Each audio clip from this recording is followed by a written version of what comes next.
10 spot, we have Irene of Athens. Starting off this list today, we are heading back to the Byzantine Empire. Irene of Athens was the mother of Constantine VI, and while the pair co-ruled together for almost 2 decades, things ended in quite the tragedy. After the pair co-ruled, Irene did go on to rule on her own from 797 to 802 CE, but you might be wondering how she managed to outrule her son. Well, Irene, the ambitious ruler, wanted full control all to herself, so she asked for the help of some political allies to pull off a scheme against her own son. She began to lead a conspiracy against him to try and get him out of power. The duo did end up reconciling their relationship, but this is not where the story ends. In 786, the public began to turn their backs on Constantine because he had decided to divorce his wife and instead marry his mistress. Irene saw this as a second chance and once again chose to conspire against her own son. Honestly, fool me once, shame on you. Fool me twice, this lady did not care. Here's where things in the story get exceptionally gory. Irene not only ordered the arrest of her son, but also ordered that his eyes be gouged out. Yeah, that's how good old Mumsy came into power. In our number 9 spot today, we have Elizabeth Bathory. Elizabeth was a Hungarian noblewoman who lived from August of 1560 to August of 1614. She was born into one of the oldest and most powerful families in Transylvania, and she was well educated and ran various estates and bore many children. Oh, and this is all happening while she was also killing young women and bathing in their blood. Yeah, weird, gross, terrible. Elizabeth is known for killing her servants and bathing in their blood as she believed it would keep her young. Guess no one told her about moisturizing and minding your own business. All accounts of Elizabeth remember her as a terrible, evil person. It is said that her number of victims most likely ranges somewhere from 175 to 200, but some claim it might be as many as 600 people. It is no wonder she is referred to as Countess Dracula. In our number 8 spot today, we have Olga of Kiev. Olga of Kiev became queen regent in 945 CE after her husband was killed, and during the time her son was just too young to rule. Olga knew that once her son was old enough to be crowned king, her power would be taken away, so she needed to see her wishes carried out before that happened. Her wishes included the capturing and killing of those who took the life of her husband, which was carried out using scalding hot water. Yeah, don't even want to imagine what that would have been like. Don't kill the king, I guess. Historically, it doesn't seem to work out well. Apparently in doing this, however, Olga developed a bit of a bloodthirst, and she would not rest until everyone associated with the people who killed her husband were all eliminated. She is the ultimate ride or die. It seemed like if you even looked in the wrong direction or breathed in the vicinity of someone who had something to do with the king's slaying, you could kiss your own life goodbye. Olga took hundreds of people out of the tribe that the killers were from, she devised a plan to bury the tribe leaders alive, and she even came up with a plan to set fire to their entire village. It is said that Olga may have locked the tribe's leaders in a bathhouse and burned it down, but we don't know for sure. All we do know is that she was not okay. In our number 7 spot today, we have Wu Zetian. Throughout the long and storied history of China, there has only ever been one woman who held supreme power, and that is Empress Wu Zetian. Of course, considering this historic feat, she wanted to ensure that she kept her power by any means necessary. She had all of her rivals killed, so anyone who could possibly overthrow her or come for her seat on the throne was eliminated. The Empress ordered the execution of the previous Empress as well as members of her own family. She had multiple methods of taking these people out, and rumor has it that she even had her own grandmother and 2 of her grandchildren killed for going against her. It didn't matter who you were, if you threatened her power, you were done for. It is said that after a while, the Empress decided to do a little less killy and a little more lovey. Yeah. Apparently she started spending more time with her lovers, using some aphrodisiacs. You know, we all are a little crazy when we're young, but as we get older, we all crave the simplicity and just someone to love. Right? Of course though, people don't forget, and they were sure to exact their revenge. The people fought back and ended up having all of her lovers killed, and the Empress herself was exiled. You know what they say about karma, she does not miss. Number 6. Off with her head! Henry VIII is more well known for how he treated his wives more than his leadership. With a reign of over 20 years, the man had a few wives. 2 of his wives were executed for ridiculous reasons, another was divorced. Turns out, actually, the church wouldn't grant that divorce he was looking for.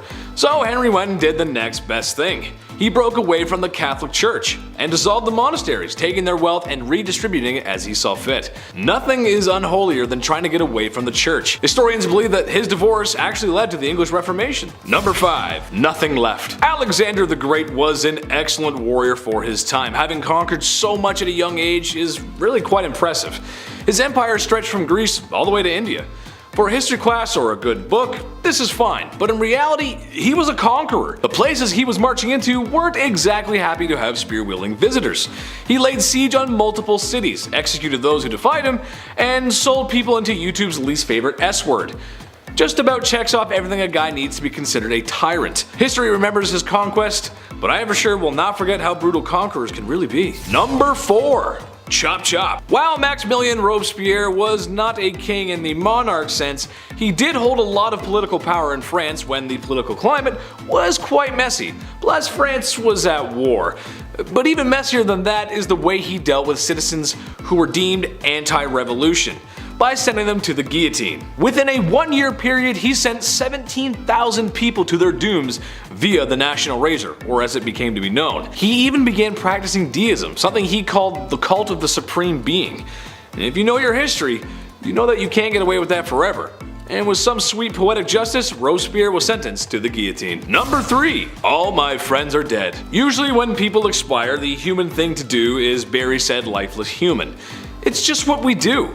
But apparently Ferdinand I of Naples did not get that memo, instead taking a page from Night at the Museum. No, this is not a cute comedy movie starring Ben Stiller, but in reality a complete horrifying nightmare. Ferdinand took the saying, "keep your enemies close," a little too literally, as his favorite form of punishment was to mummify his enemies, which, let's face it, if he's a king, there's gonna be plenty.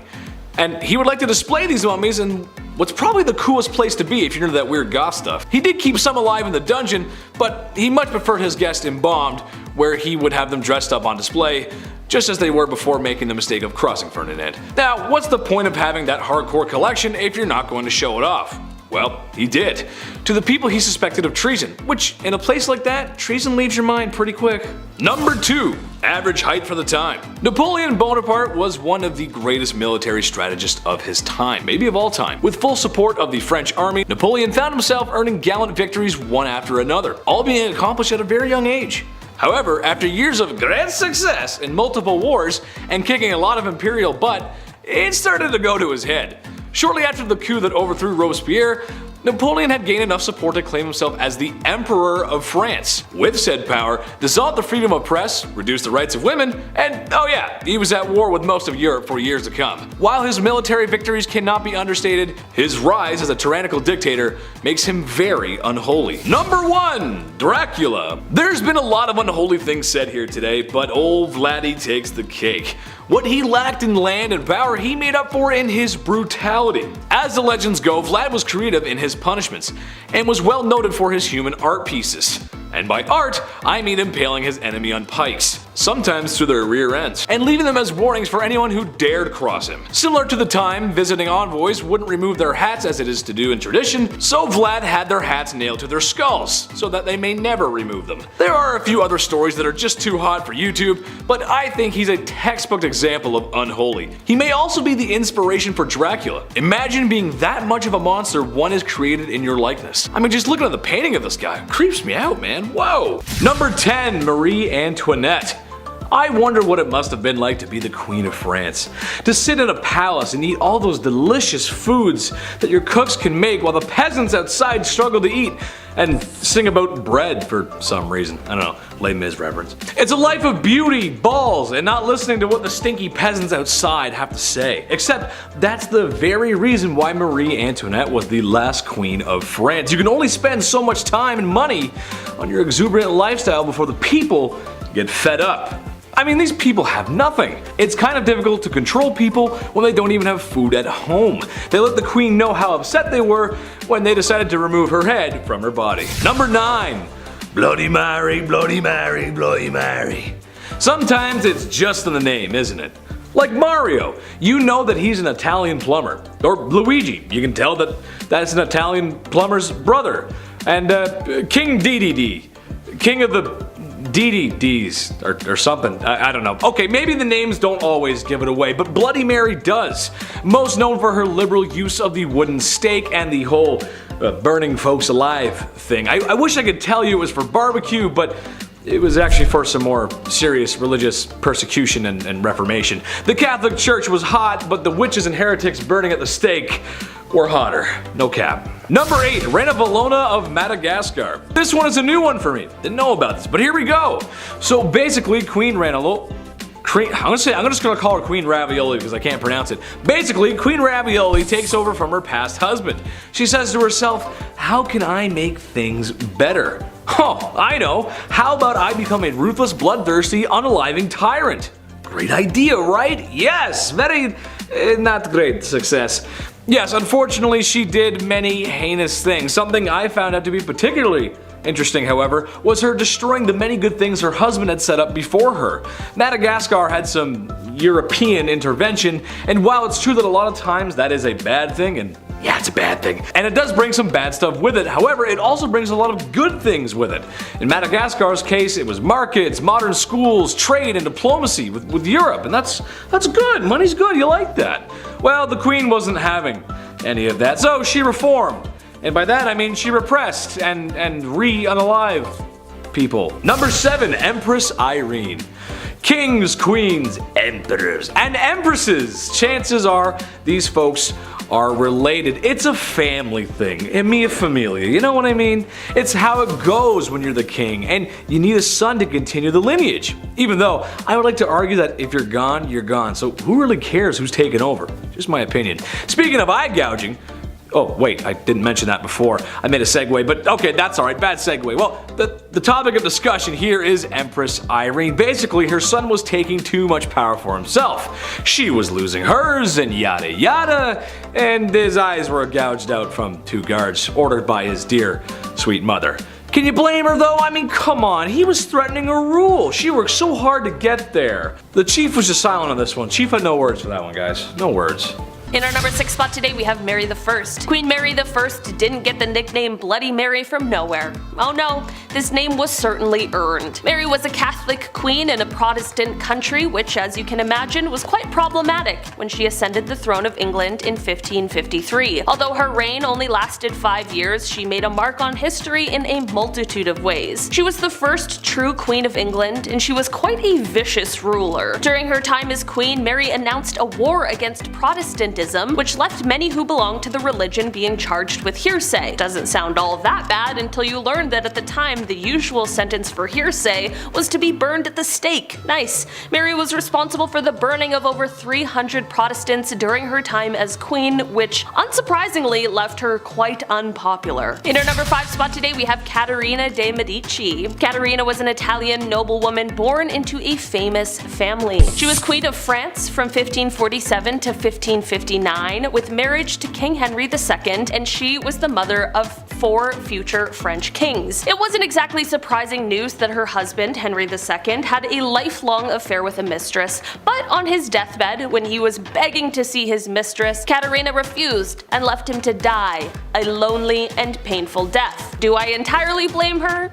No, but it's also a pretty heartless move, you know what I mean? The daughter of the queen, Margaret, was said to be rebellious, but her mother wasn't just going to let her get away with it. The mother and daughter would fight over the married daughter's extramarital affairs, and it is said that Caterina's scream could be heard echoing throughout the palace. One fight between the two even saw her locking her daughter up in a castle, never to see her again. In our number 4 spot today, we have Agrippina the Younger. Roman Empress Julia Agrippina of Rome was pretty spoiled. She lived a lavish life. Her husband was the emperor and she had a family, but that just wasn't enough for her and she wanted it all. Julia was quite ambitious and she spent most of her early life trying to dethrone her predecessors. She believed that she and her son had a claim to the Roman throne by birthright, so she tricked her way into royalty by tricking her uncle Claudius into changing the Roman law so that they could get married. Suddenly though, after they got married and she became empress, Claudius died. Could be a really convenient coincidence,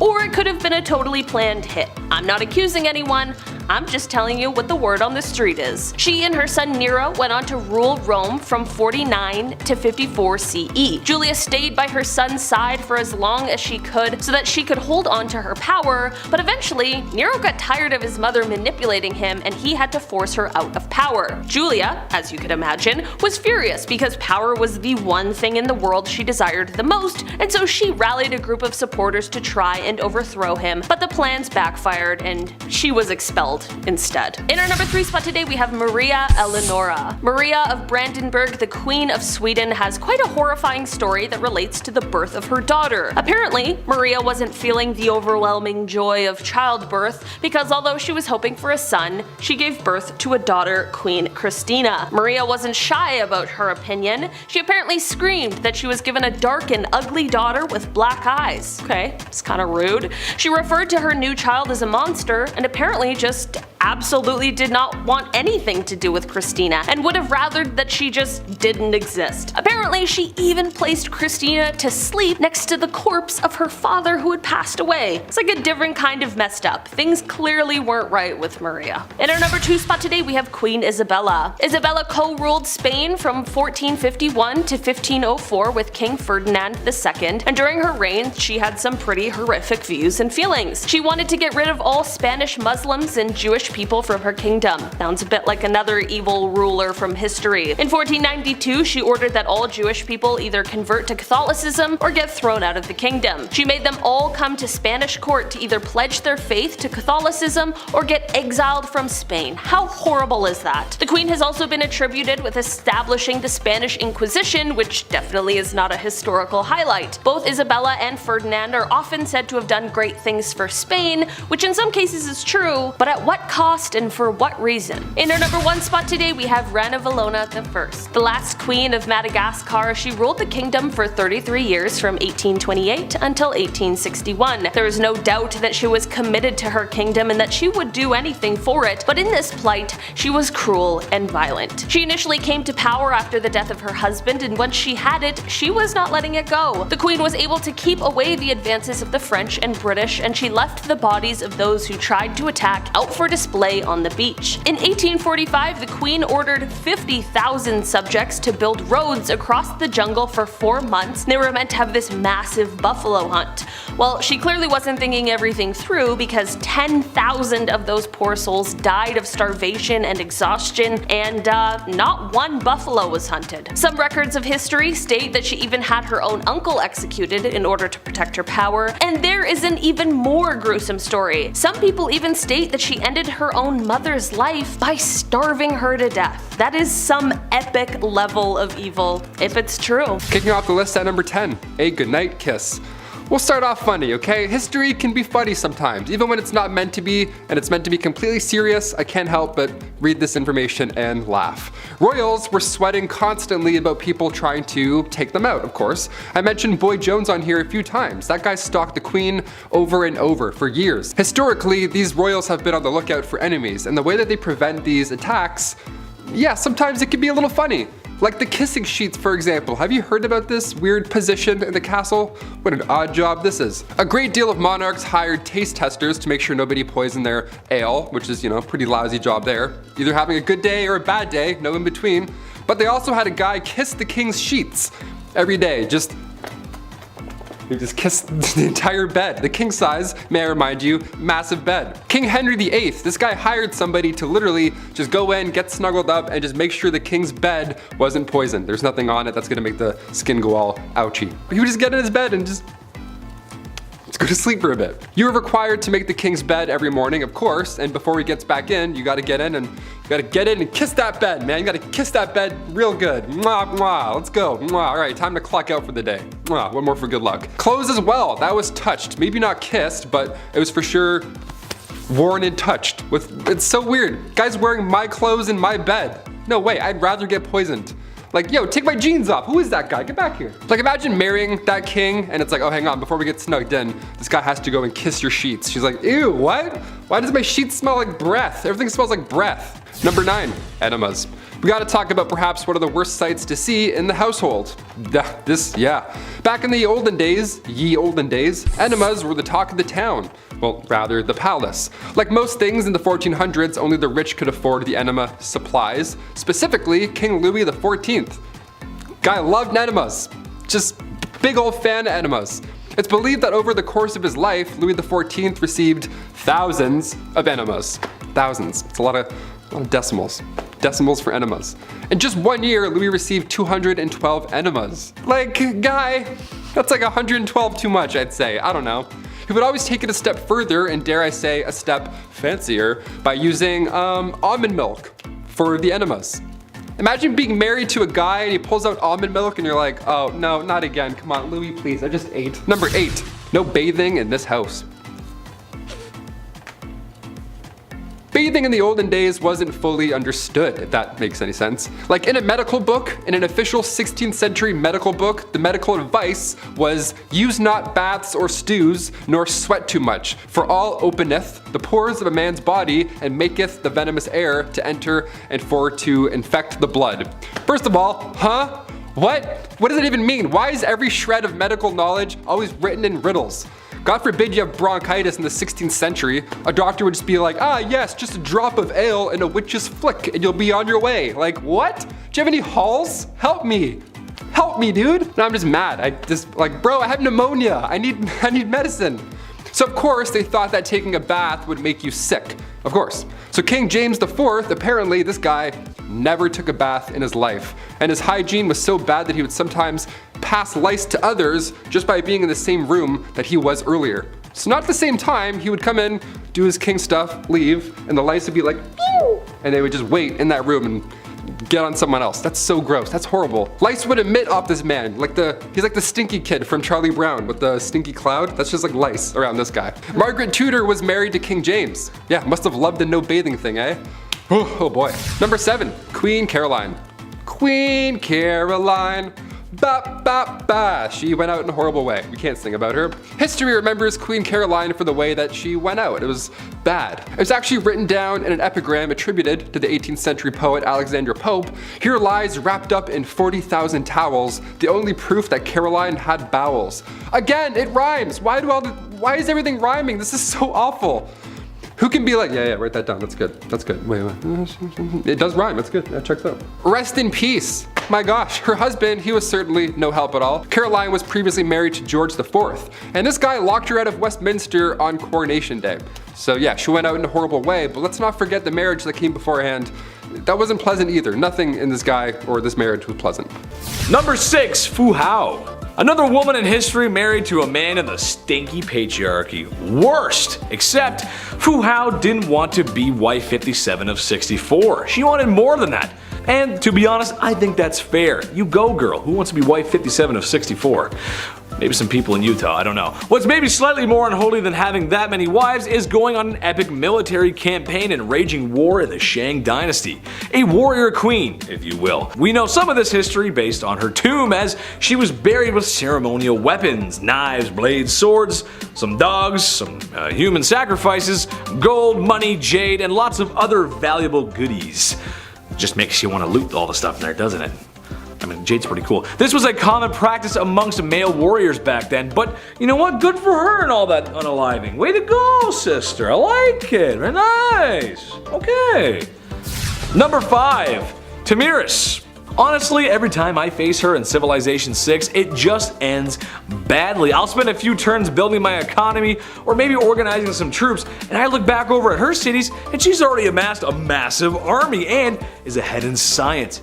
Yeah, I'm not the best Civ 6 player, but sheesh lady, come on, give me a break. This probably has something to do with her real life counterpart. Tamiris was a woman who lost her son to Cyrus the Great.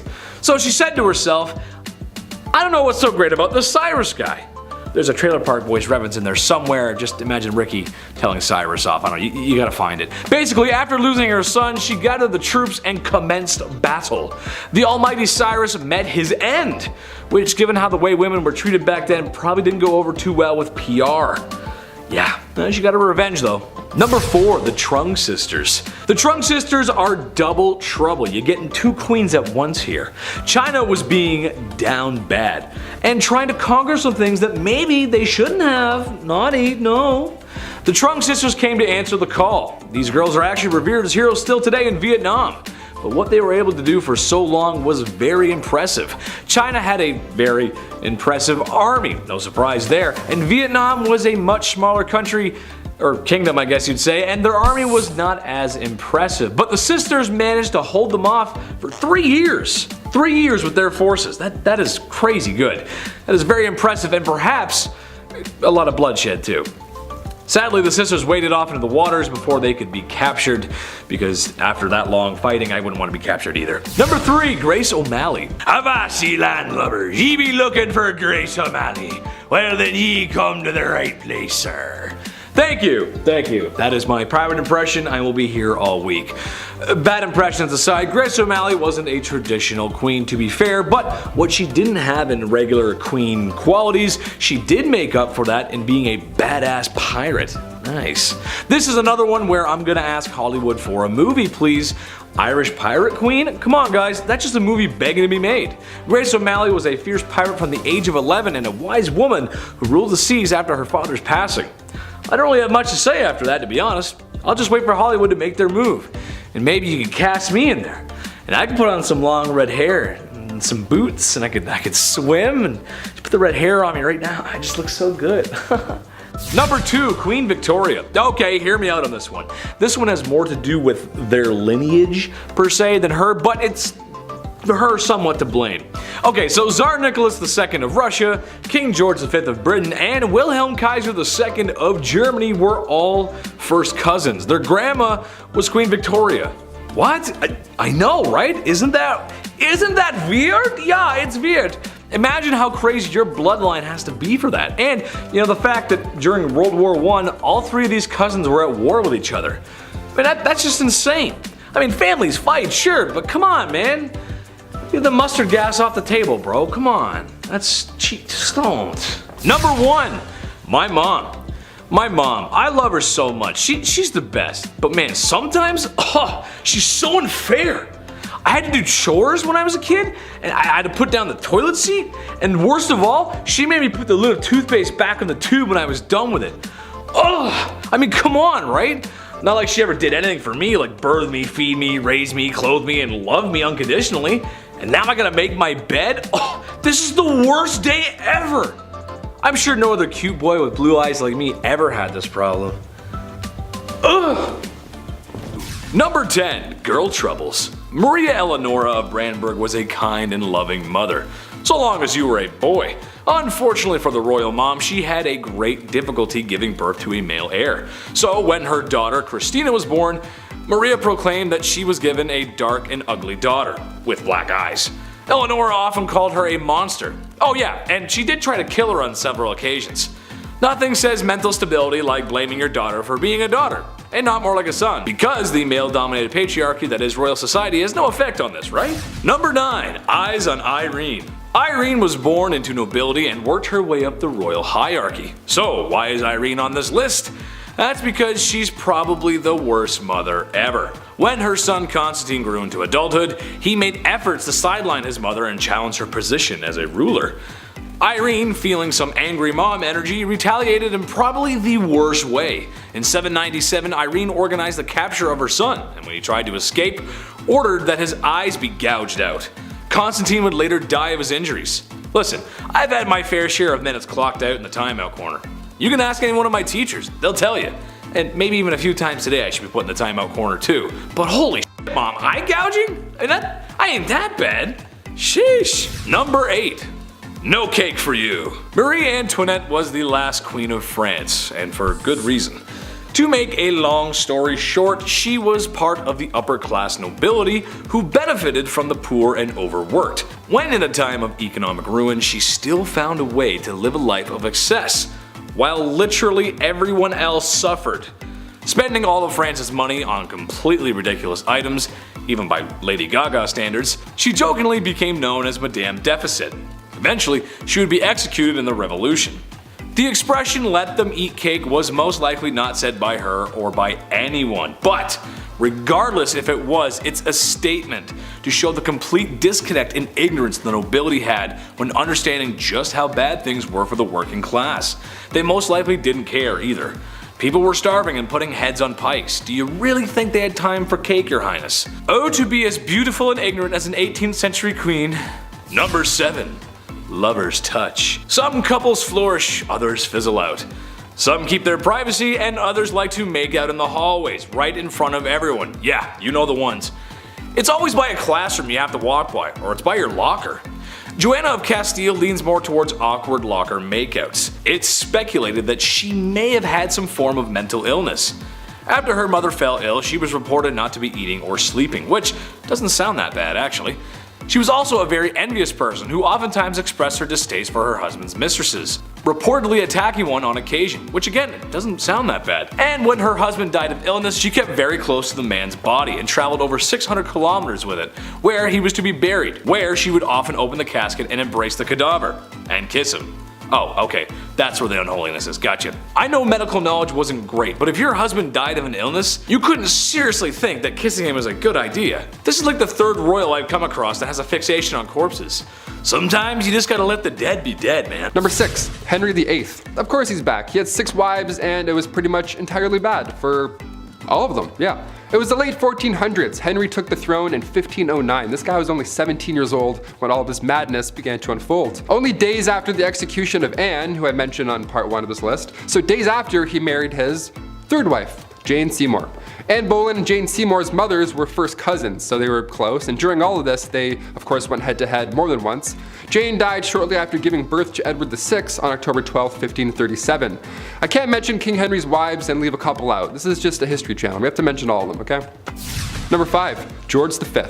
Turned out this guy loved stamps. Maybe a bit too much though, I'd say. It was almost distracting. It was taking up many hours of his day. Like, focus on other things, like say maybe, I don't know, the war.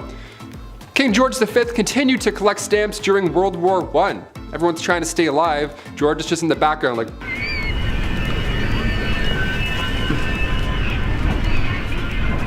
Like all collections, they started at an early age. It's now at a point where it's just, past impressive and borderline strange. Especially if you're a royal, like you're really going hard with this. This guy had albums on albums of stamps. He had around 330 albums, each was 60 pages, full of stamps. That's 20,000 pages full of stamps. That's a lot, way too many stamps. So naturally, he was nicknamed the King of Stamps, or rather the King of Philately. That's the official term for collecting stamps. We're historians here, we have to make it official. Back in 1905, he set an all-time stamp record. Ho-ho! The most money ever spent on a stamp. This guy dropped like 220,000 on one single stamp. Somebody even asked the prince down the road if he had heard about the fool who had spent 1,400 pounds on a stamp. And he was proud. He was like, oh, that fool? It was I. Number 4. Rudolph II. The Holy Roman Emperor from 1552. He was known as a collector. Yeah, some princes collected stamps, others collect zoo animals. We're all different. Yeah, his castle was home to lions, tigers, and not bears, but orangutans, so good luck getting your 8 hours. He also collected human artifacts, like body parts after they've been, so that's watch your step, I guess. Welcome to MTV Cribs, don't mind the jar of eyes, watch out for the lion's tail, careful. What a mess. He's quite important in history though, I guess. He supported the scientific revolution, and he also poured tons of money into astrology, so next time you read your horoscope, remember it's Bones in the Jar Benny that's responsible for that one. And also, in case you're wondering, yeah, he didn't pay attention to any of his wives or anything like that. He was just, no, jars for me, jars animals, I'm all set. Number 3, Don Carlos. Spanish Crown Prince, the guy who just enjoyed being the worst human alive. Let's talk about him. Back in the mid-1500s, the eldest son to King Philip II of Spain was... yeah, I want to say worse things, but he was just a really bad person. YouTube, he was just a bad guy. Now, it's been noted that he was born with a hunchback and one leg was shorter than the other. Historians like to bring that up first, and how maybe he had the odds against him with these disabilities growing up, and people often feel bad for him a little. To that I say, don't. Nah, don't do it. Don Carlos was made hero of the opera by his dad. Dude was fine. Philip II of Spain? Yeah, he would hurt a lot of people. He would hurt animals and people just for fun. According to historians, Don Carlos once made a cobbler eat a pair of boots because he didn't like how the pair of boots looked. He made somebody eat boots. We're not gonna feel bad for him on Bumblebee today. That's not what we're gonna do. He was also set up to marry Queen Elizabeth of Valois, the eldest daughter of King Henry II, but after a few hours, she was like, no, that's not gonna happen. No way. So she married his father instead. That's what happens. That's what happens when you're In 1564, a few brides were lined up for Don Carlos. Mary, Queen of Scots, was one of them. Margaret of Valois, we know what happened with her, and Anna of Austria. But his mental conditions grew worse and it went south. Shocker. Number 2, Heart of Glass. King Charles VI, once nicknamed the Beloved and then quickly nicknamed the Mad. What happened? After he became King of France in 1380, he would have these episodes, let's call them. He would believe he was made of glass and he didn't want anybody to touch him. He had this glass delusion, which was surprisingly not uncommon, believe it or not, for this time period. Believing you were made out of glass in some way, shape, or form, be it in your head, butt, shoulders, or back, really spiked around the mid-1400s, and Charles VI, aka Charles the Mad, he wouldn't let anybody, not even his wife, near him at all. I'm not making fun of somebody for having a fear like that. I mean, most likely historians believe he was schizophrenic, so obviously I'm not ripping on that. But Alexandria of Bavaria, another royal who had this glass delusion, she too believed she had swallowed a grand piano made of glass, so she had to enter rooms sideways to avoid it shattering. I don't know what's going on with this glass delusion, but I'm glad it went away. I don't know. And finally, number 1, King George IV. Voted as England's worst king by historians. So that should already tell you a good amount of this guy. George was another one of those monarchs who was a little too invested in his, intimate side quests, if you know what I'm saying here, like all these other kings we've talked about. He was a bit busy, being a stupid fool. This man was trying literally everything to get a woman to sleep with him. Although he was the king and he was already set up, he was like, nope, I'm gonna go and keep trying with strangers and random. And he would throw a tantrum if they said no, or he would threaten to end his own life if he didn't get the girl. Like, you know what I'm saying? One of those kind of monsters. He would also keep trophies, lack of a better term, of all these conquests afterwards. He would ask each people that he slept with for a little piece of hair, and then he would keep them. He would store them. Back then it was kind of common, I guess, for lovers to keep locks of each other's hair. Weirdly enough, because you don't have phone numbers or like any sort of way to remember someone, photos, I don't know. So you kept their hair. But after the king died, his brother found 7,000 envelopes, each with a lock of hair that was, quote, enough to stuff a sofa, end quote. So yeah, I'll leave you on that note. I think there's a hair in my mouth. That's kind of gross. Number 10, Elizabeth I. Good old Queen Bess is one of the most remembered queens in the British monarchy, male or female. She's a pretty big deal. Elizabeth loved to make her fellow male nobles fall under her spell. She was witty, cunning, and very well liked by her court. However, one of the things that earned her some enemies was establishing a Protestant England. Her sister Mary, her predecessor, fought very hard for the opposite. She was very Catholic, and we will get to how bloody that was later, but Queen Bess a lot of people off, especially Spain.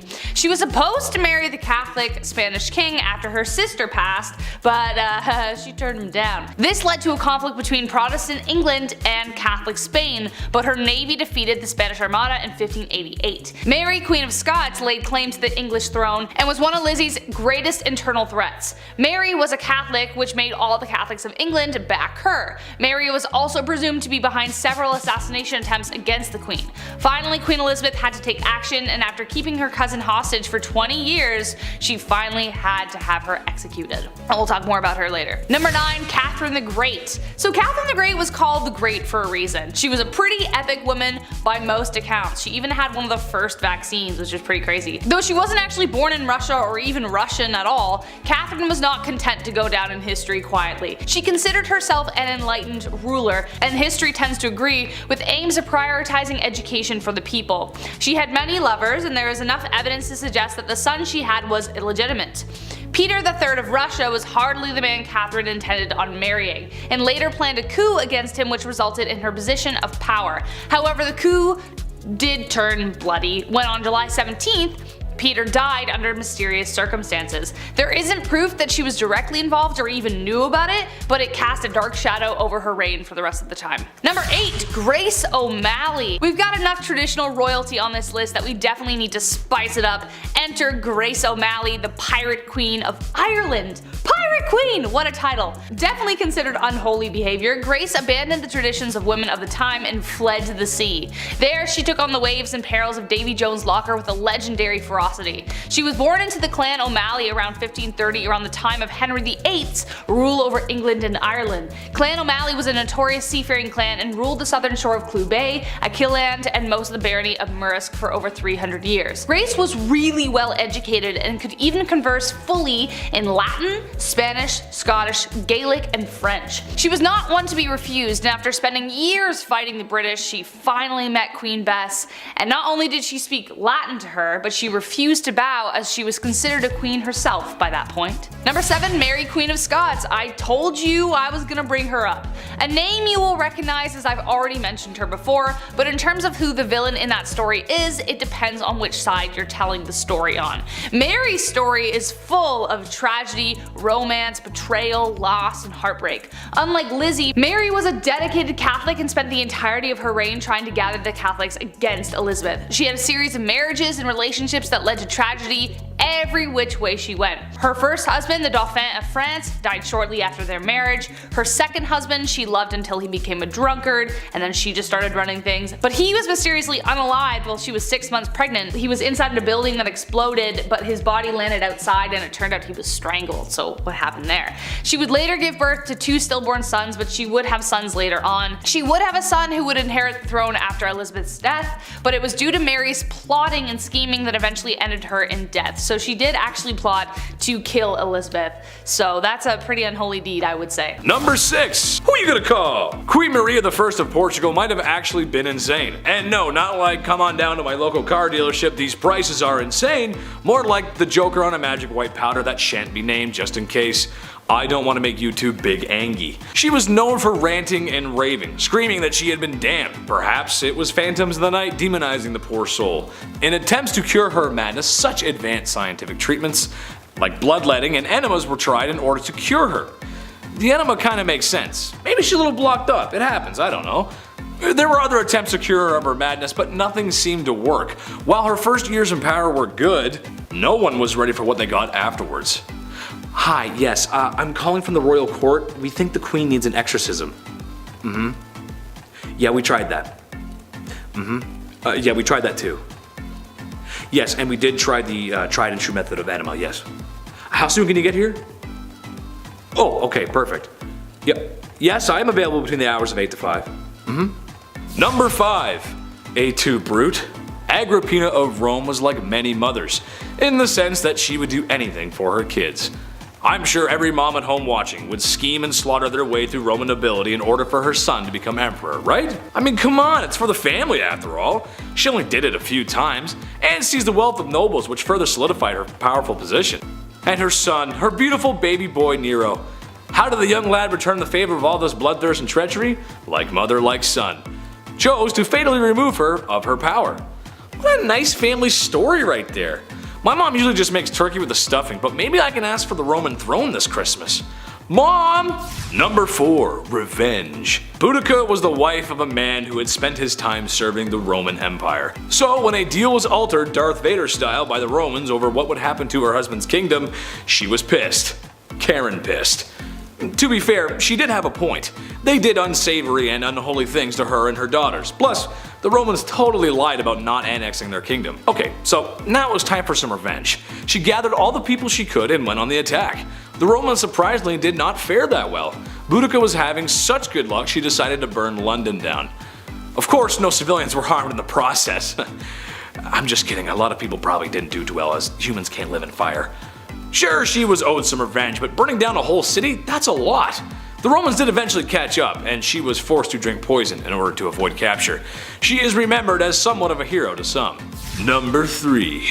Girl power. Tamar of Georgia was a woman who didn't take kindly to men questioning the rule of a woman, as you would wind up dead. She is noted for having a hand in the golden age of Georgia. Funny enough, she was made a saint, even though she vanquished all the Orthodox clergymen at the time for also questioning her rule. Her husband aided in conquering more land, but when he couldn't keep it in his pants, she banished him and remarried. You go, girl. You commit acts of unholiness and stand up for yourself. Number 2. Serial killer? Daria Saltkova was not necessarily a queen, but she was Russian nobility. She had strong connections with the royal court and other Russian nobility. She was also very unholy. Now, maybe you can blame it on her being widowed. Maybe she's just crazy. But her actions were sadistic. She's noted for having severely tormented her serfs and would straight up just kill them, with numbers reaching at least 138. At first, complaints about family members disappearing after working for her royal nightmare were ignored. She was just too powerful and connected. Eventually, a petition was put together and shown to Catherine the Great, where it was decided Daria would be tried publicly. She spent 1 hour in a public space in Moscow where people scorned her for her crimes. She was then sentenced to prison where the rest of her days were spent. She is also at times compared to Elizabeth Bathory, who committed similar non-nightmare inducing crimes.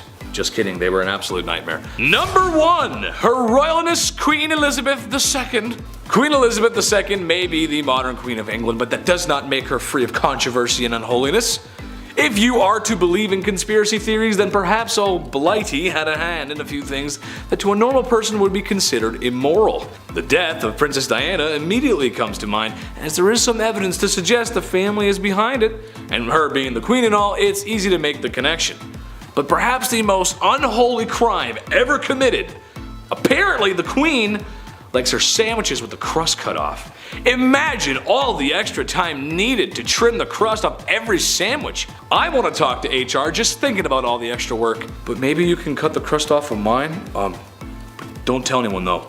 At number 10, the king of hobbies. Everyone has their interests, right? Like, for example, I like video games, and I like watching people scream at their teammates for not helping everyone else out. I'm looking at you, Blake. For kings back in the day, they didn't have people on Rocket League to scream at, so they had to find other interests. For Tsar Peter the Great, he had a lot of interests, and they were all very bizarre. Firstly, he had an obsession with short people, especially dwarves. To him, they were like his real-life dolls or something, and he would hold weddings for them, and even hold lavish funerals, complete with small horses pulling a small coffin on a carriage, and even a very short priest to hold the ceremony. But other than this obsession with short people, he also dabbled a bit in medicine. He liked watching surgeries be performed like he was trying to be on Grey's Anatomy or something, but when watching the surgeries just wasn't enough for him, he would sometimes perform them himself. Now remember, he's not a doctor, so it's no surprise to learn that these surgeries rarely ever went well and people died. I certainly wouldn't trust him to give me any kind of surgery, but he was a king so he could do whatever he wanted. Peter the Great also loved dentistry. It is said that if you wanted to get all buddy-buddy with the king, all you had to do was let him pull your tooth. Sounds like the guy was one heartbreak away from starting his own medical drama, but in the worst way. Number 9. Banning coffee. This is the worst of the worst, people. Murad IV, Sultan of the Ottoman Empire. The guy banned coffee like an absolute monster. No more triples for you. He was born in 1612, and for the most part, his mother was ruling through him because he was so young. That's often the case with most of these young rulers. They just get, hey, you're 7, now you rule a kingdom, enjoy. It's tough, they're not gonna know what's going on. But when he got a little bit older, he put forth these laws, punishable by death, might I add, in order to get things back on track. That was the key. He banned coffee, tobacco, and alcohol. He would actually disguise himself as a civilian during the nighttime and would wander around aimlessly in hopes that he would find one of these dark roast renegades. If you were caught outside having a quick smoke break, you weren't arrested, you didn't get fined, but rather, Murad IV himself would take your head off right there in the streets. No trial, no jury, just straight to execution. All because you're drinking a Bud Light Lime.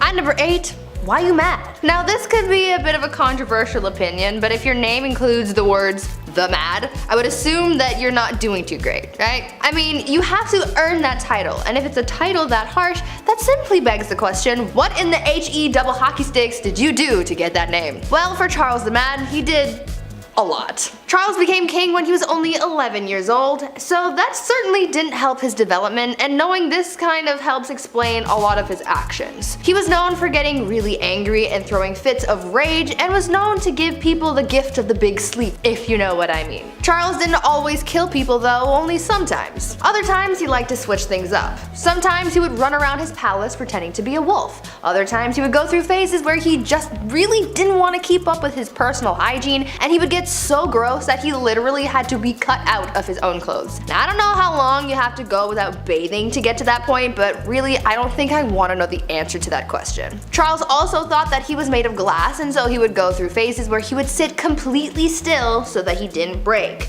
Kind of like Drax from Guardians of the Galaxy, but not as, extraterrestrial. Well, maybe he was. That honestly would explain a lot. Number 7. Party hard. Zhu Huzhou was the emperor of the Ming Dynasty in the early 1500s. Now, lately we've been talking about kings and queens. We're on part 2s for both now, and there's a good amount who simply just aren't ready. They're too young to rule. Like Joffrey from Game of Thrones. Kings like that actually existed. They were horrible. They were young, they were too young to know what was right and wrong. Plus, they usually have some corrupt parents whispering in their ears the entire time. Zhu took the throne at just age 14, and for a while, ministers were confident that he would grow into the role and become the leader that he was born to be. Well, when he got older, he transformed a zoo just outside of Beijing. He transformed it into his own personal brothel.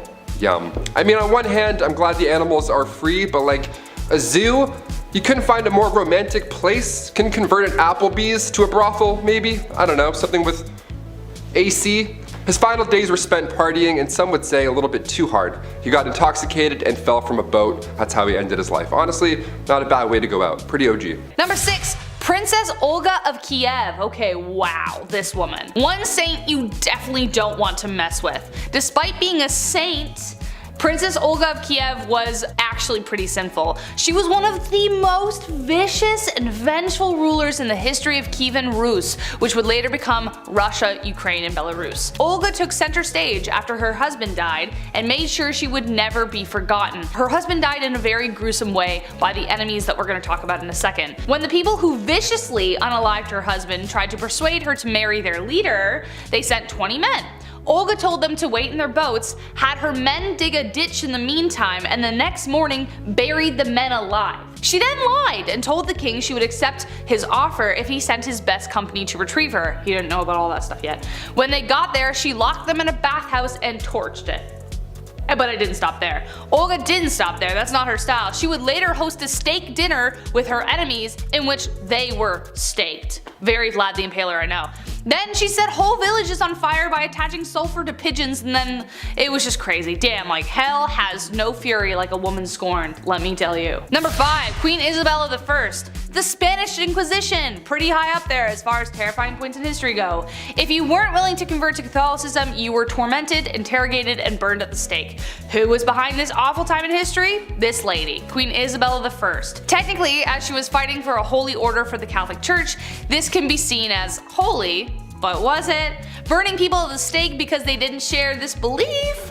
Not cool, Isabel. She created a secular government through her reign which allowed for the monarchy to have more power. Being a pious Catholic, she made Catholicism the official religion and created a tribunal to make this happen. Secret service or a secret police that spread fear wherever they went. Her direct influence caused the Jewish population to falter for a really long time after. Number 4.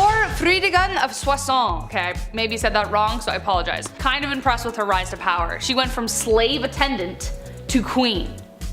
How do you bridge that gap? No idea. Boy was she ferocious. Assassination and manipulation were her main political tools. Fridegund was among a small number of enslaved women in the Merovingian household that became a queen. Merovingian was the OG Central Europe before everything got split up. She survived political dangers and retained her husband's loyalty and could persuade monks and priests to jump onto her plots with ease. She encouraged her husband, the king, to set aside his first wife and then even take the life of his second. But his second wife, Galswinda, had a sister named Brunhild who became the mortal enemy of Fridegund. She had good reason to be. Fridegund continued to do everything she could to secure her position, one assassination after the next. She was a pretty stormy lady. Number 3. Bathory. Okay. Alright. Technically not a queen, I get it, but she might as well have been with the power that she had. So fight me. She's remembered as the most evil woman in the world in history, I think. I don't know. That's my opinion. Bathory was the stuff of nightmares. Elizabeth Bathory was born on August 7, 1560 into a prominent Hungarian noble family, making her practically untouchable. She married a very famous war hero who is suspected of gifting Bloody Lizzie with the skills she used to kill. After she died, Bathory became obsessed with immortality. Supposedly when one of her servants accidentally spilt blood on her, and her skin appeared younger after. Bathory then began her mission of horror, luring over 650 young young virgin women to her palace and brutally taking their lives. She was even bold enough to lure daughters of nobility. Before draining them of their blood, she would make them suffer in ways you don't even want to imagine before bathing in the blood itself. When she was finally caught, 3 of her servants were executed, but she was simply locked away in her tower for the rest of her days on house arrest. Ugh. Number 2, Catherine de' Medici, also known as the Serpent Queen. History colors her story as the tale of the evil queen. On one hand, she is remembered for being one of the most powerful French queens in history, and then on the other, she was blamed for the many atrocities that took place during her reign. Her regency was marked by the French Wars of Religion and the many games Catherine played within them. The Catholics and the Protestants, as previously mentioned, were at war, and she spent a lot of time trying to find peace. Kind of. But she was a passionate Catholic and is believed to have tried to remove a Protestant general from her son's side. When he survived the attack, she lied and convinced her son that the Protestants were responsible, so she scapegoated them. So he authorized taking the lives of their leaders. Enter St. Bartholomew's Massacre. Catherine implicated the general, which resulted in him being the first to be beaten and then tossed out of his own bedroom window. An estimated 3,000 French Protestants were taken out in Paris, but the total countrywide was around 70,000. And last but not least, Bloody Mary, actually known as Queen Mary I of England, so no, I'm not talking about the girl you say in the mirror 3 times so that she appears and you're like, wow, I'm haunted forever. Queen Mary became known as Bloody Mary due to her vicious tirade against Protestants in England during her reign. She even imprisoned her own sister, Elizabeth, who we mentioned at the beginning of this list, due to suspicions of treason. This was unfounded. She bore her father Henry VIII ill will after the stuff he pulled with the church and after having delegitimized her as his heir for a time.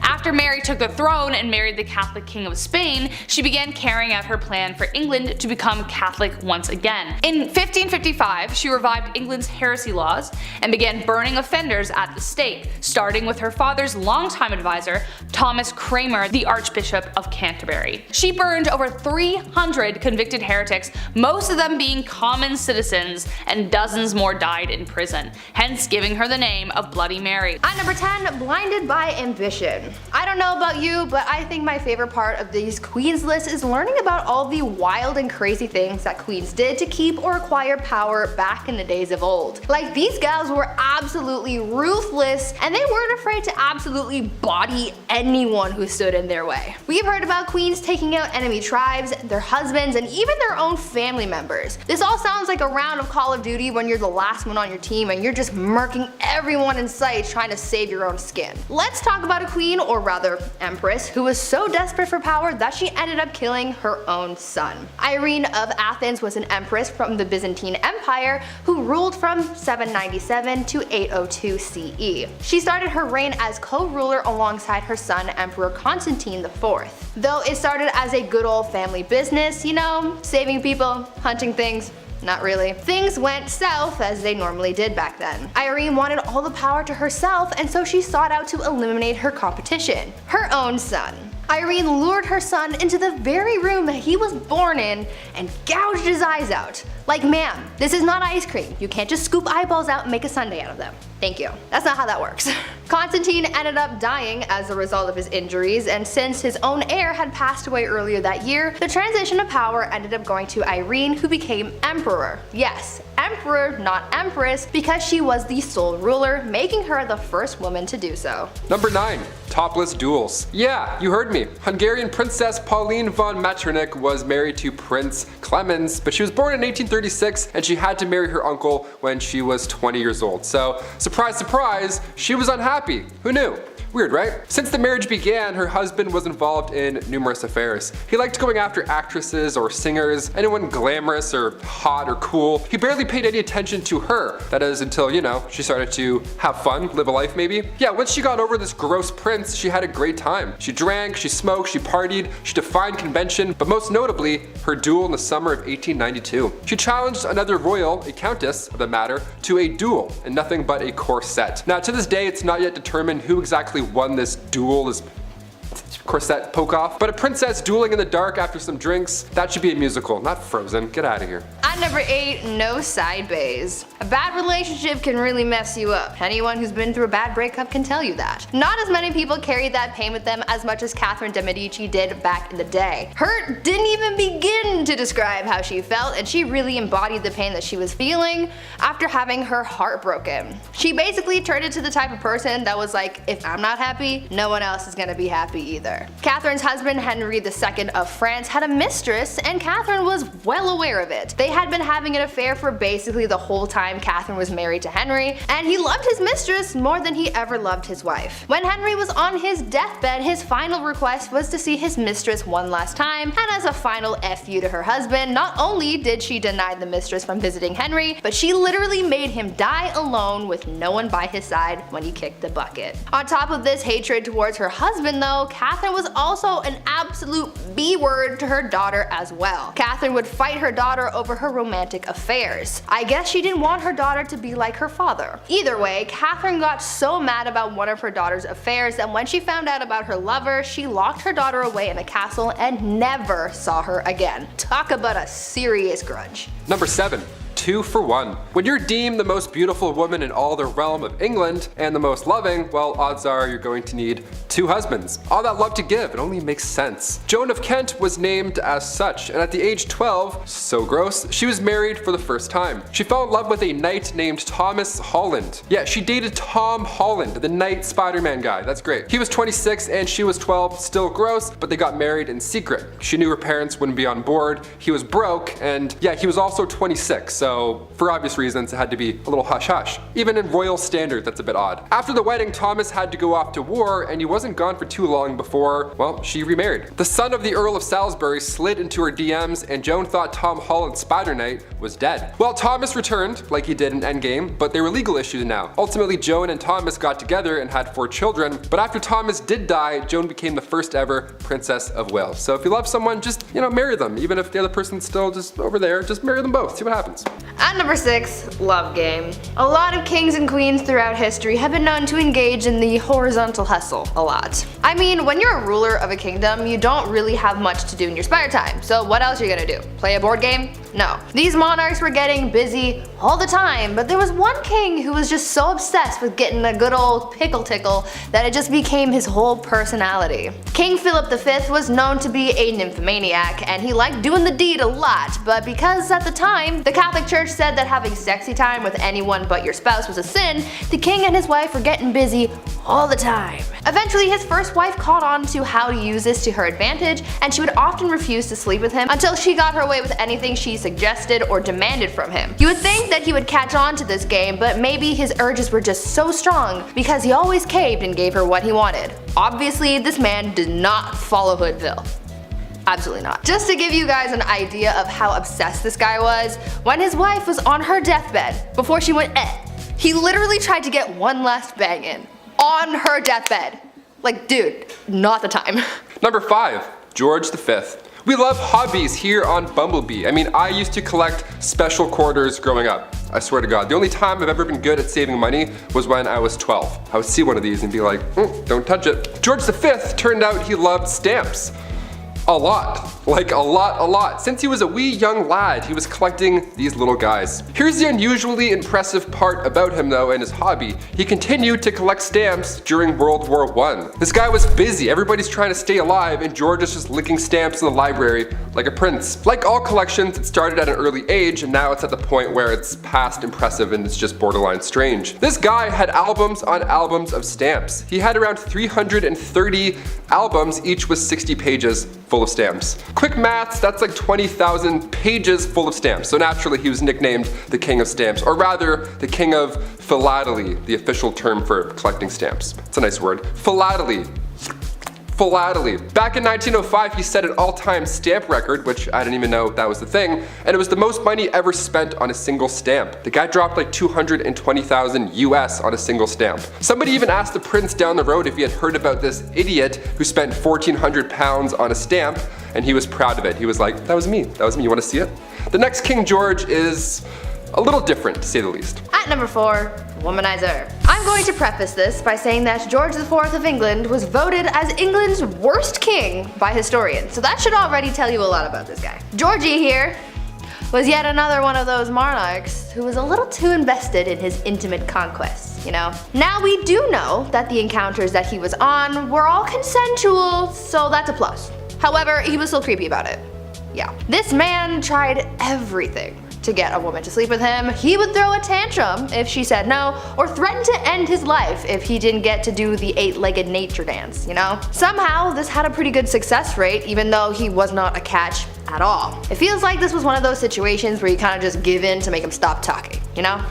Anyways, this guy was super creepy because on top of the lengths that he would go to just to get some time in the sack, he also kept trophies of his conquests. He would ask each of the people he slept with for a lock of their hair, and he kept them all. Back then, it was kind of common for lovers to keep locks of each other's hair, but George's collection was alarming because of just how many locks of hair there were. After the king died, his brothers found 7,000 envelopes, each with a lock of hair that was, quote, enough to stuff a sofa, end quote. Fun fact, if you want to see this insane collection, it is in a museum in Scotland, so check that out if you want, I guess. Number 3, Kleptomania Part 2. On our spoiled queens list, Brie mentioned Queen Mary and how she just couldn't stop stealing, which is hilarious to me, just this old lady stealing your shit. Well, the last king of Egypt also had sticky fingers. He was even better at it too. Check this out. Farouk I was the youngest son of Egypt's first king, Fuad I. Now, born in 1920 in Alexandria and in his early days at school, he couldn't concentrate. The king sent him to England even after to hopefully find a better way of teaching, something that works for him, but still it was to no avail. Once the king passed away in 1936, Farouk then got the throne, but also so much property and so much money. He had hundreds of fancy cars, 75,000 acres of land. This guy had it all. Literally, he had anything he could think of, but still he felt like he needed to take more, to steal. At 17 years old, he would slam 12 eggs for breakfast and then wash it down with 30 bottles of beer. Nutritious and delicious. Horrible. On top of the fact that he loved to steal, he was the biggest hoarder. So he had thousands of shirts, randomly. He also had 50 diamond-studded walking sticks for some reason, and like a prince such as myself, he too collected coins. I mean, his collection was much nicer, but still, great minds think alike. Spoiled minds think alike, rather. Oh shit, this is eye-opening. One of the most bizarre facts about Farouk was he pickpocketed Winston Churchill once. He took the guy's watch.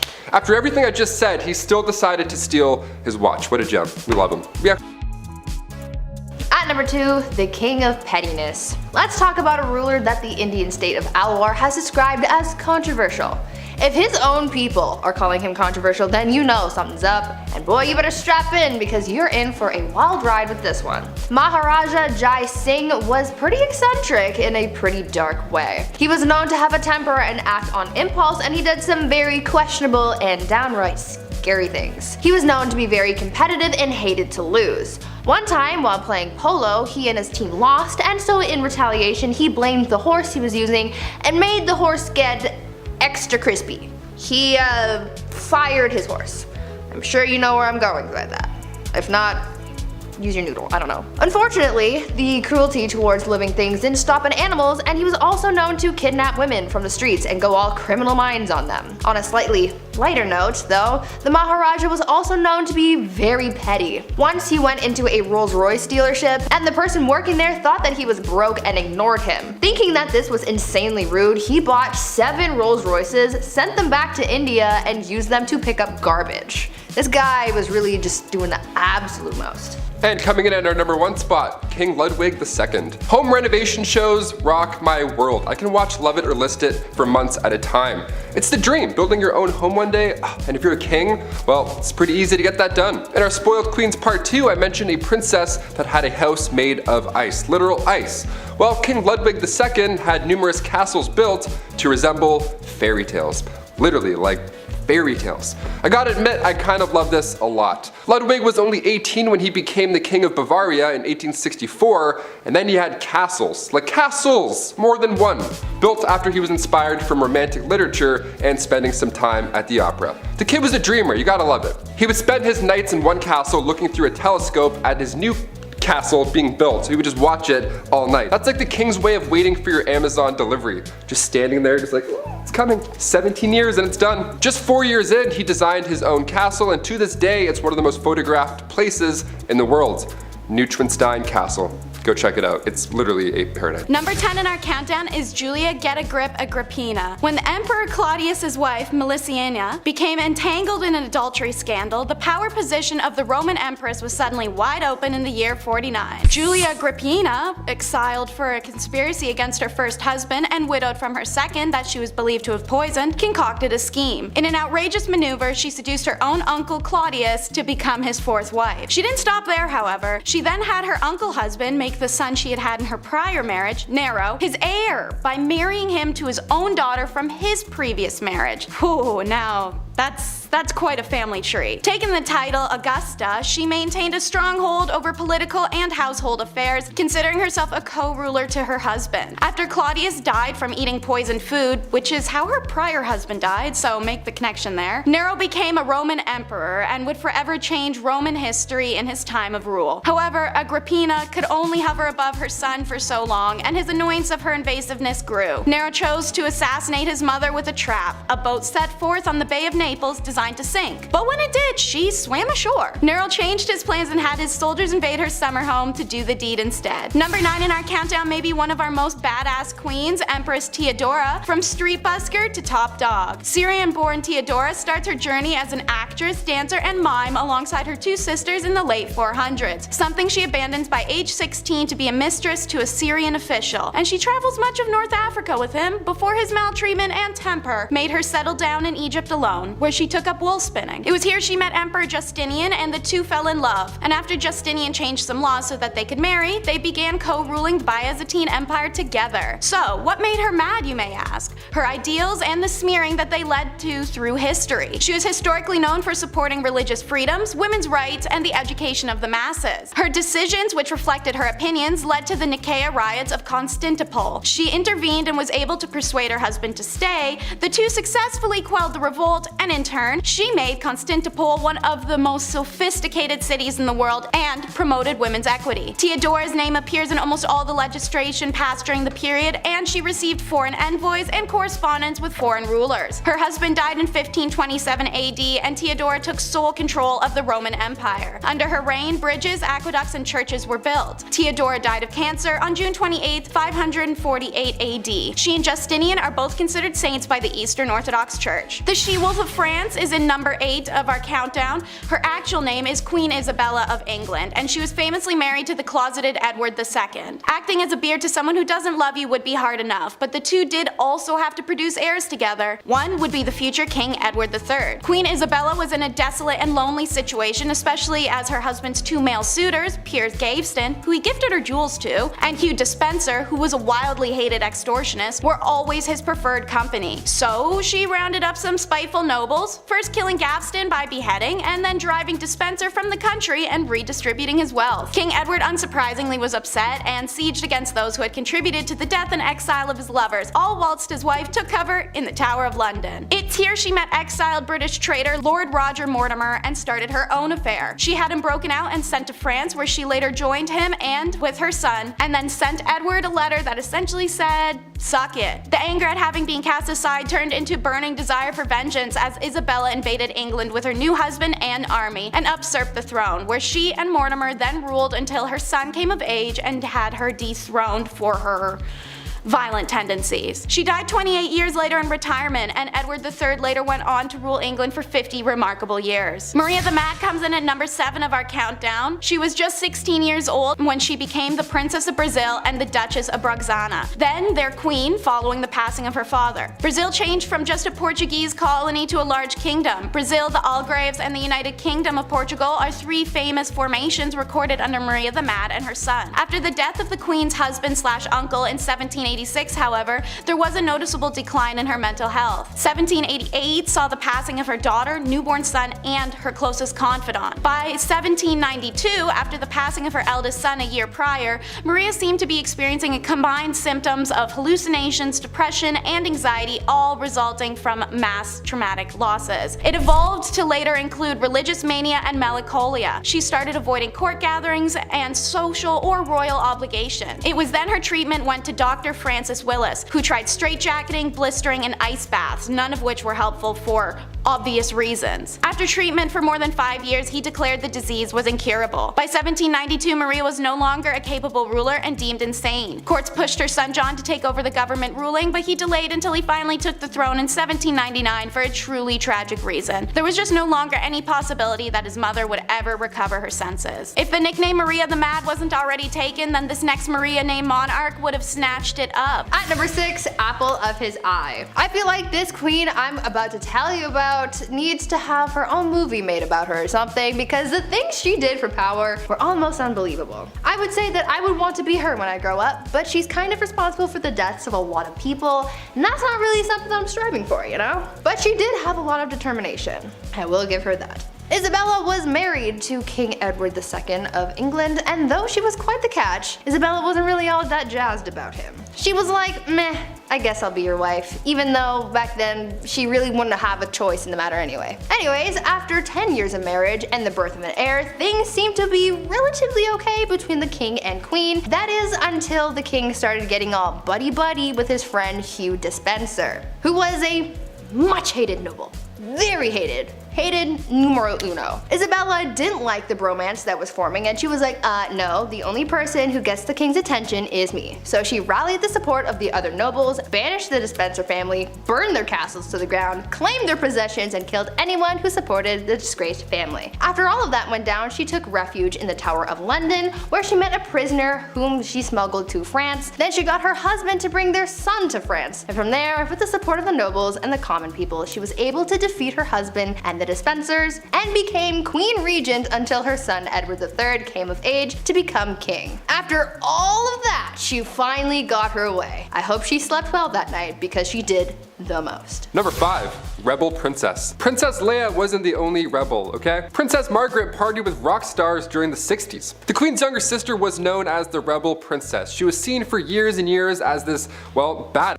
She passed away in 2002, but even to this day we're trying to piece together her love life. Pablo Picasso actually wanted to marry her at one point. How fun is that? Also, side note, I didn't realize how recent Pablo Picasso died. That was alarming to find out. Guess my whole life's a lie. Her wedding was the first to be aired on TV. That's quite a big deal. The first televised royal wedding took place on May 6, 1960. In 1968, just 8 years after, word had spread that the princess had an affair at a nightclub with pianist Robin Douglas Home, who only a year and a half later took his own life. Adds a lot of mystery there. Then come 1973, the paparazzi got photos of her with a landscape gardener on her private island. One of the more unusual facts surrounding Princess Margaret was that she was cremated, believe it or not. She had chosen to break tradition so that her ashes could be shared in the same tomb as her father. How sweet is that? These acts are unusual when it comes to royalty, but Margaret also supported more than 80 charity organizations. But even then, media still focused on her love life. Classic. Keep it up. At number 4, Warrior Queen. Let's talk about Queen Rani Lakshmi Bai and how she became known as India's Joan of Arc. Rani was a fighter her whole life. She was raised to be a warrior and was taught how to fight. She even shared her skills with other women, teaching them the same fighting skills at a young age. She was married off to a much older man and she had a child, but she lost them both pretty early on. In need of an heir, she adopted a son and served as Queen Regent, but soon a growing conflict started, causing a lot of tension between the British East Indian Company and her people. The young queen, at just 22 years old, wanted to drive British forces out of her land, and so she organized a revolt that turned bloody very quickly. She ordered the execution of literally every British person in the region. So Bobby from down the street, dead. Mary from around the block, goner. Freddie and Harriet, the kids of that guy that you know who bought shoes off your brother, bye bye. Gone. Rani killed every man, woman, and child in the area. But it still wasn't enough to win against the British. The queen died on the battlefield and the British ended up winning the battle and the kingdom fell to the enemy forces. This queen was one of the bravest and most determined women in history, and she's still remembered as a hero. Number 3. Chilonis. The reason we look at princesses like Margaret and say she was a rebel is because most of the time these marriages are chosen. Well, rather, women are forced to marry some gross fat dudes. And while he's cheating and eating lobster, the wife has to have his kids and be dutiful. So for the Spartan princess from the 3rd century, she too was forced to marry Cleonymus, this older, horrible man. He was so horrible that he wasn't even allowed to have his father's throne. That's how bad he was. He was in the family and still they're like, no. So Chilonis thought, this guy sucks, the system sucks, I'm gonna go talk to the much more pleasant Architatus, son of King Ares I. Around 272 BC, both these guys, both her lovers, went to war with each other. Drama. How about the tea on that? Chilonis was preparing to hang herself in case her husband won. That's horrible. Now luckily he lost, therefore the princess this time around did really live happily ever after with her other man. That's like an R-rated version of Shrek 2, what I just said. I can't believe people had to go through this in real life. That's horrible. At number 2, toxic cosmetics. The price of beauty is pretty steep. These days people spend hundreds and hundreds of dollars on makeup to make themselves feel beautiful, but back in the day makeup not only cost a pretty penny, but it also caused some serious health concerns. Cosmetics were made of a lot of questionable ingredients that you probably wouldn't find in today's products, but for people like Queen Elizabeth I, she didn't care what she was putting on her skin so long as she not only looked like a snack, but the whole damn meal. Yeah. Elizabeth had pitting in her skin from when she contracted smallpox at the age of 29, and back then, having blemished skin was a sign that God was a little cheesed with you, or that you were having some wild thoughts like thinking about the sexy time ooh. It was thought that these thoughts bubbled up from your no-no square up to your face and showed everyone that you were sinning. Anyways, to cover up the blemishes, Elizabeth wore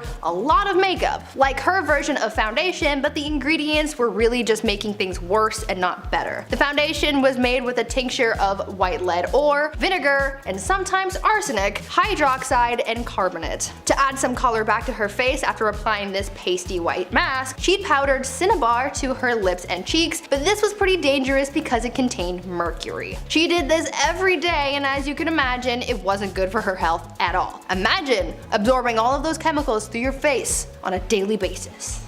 Not cute. And finally, number 1.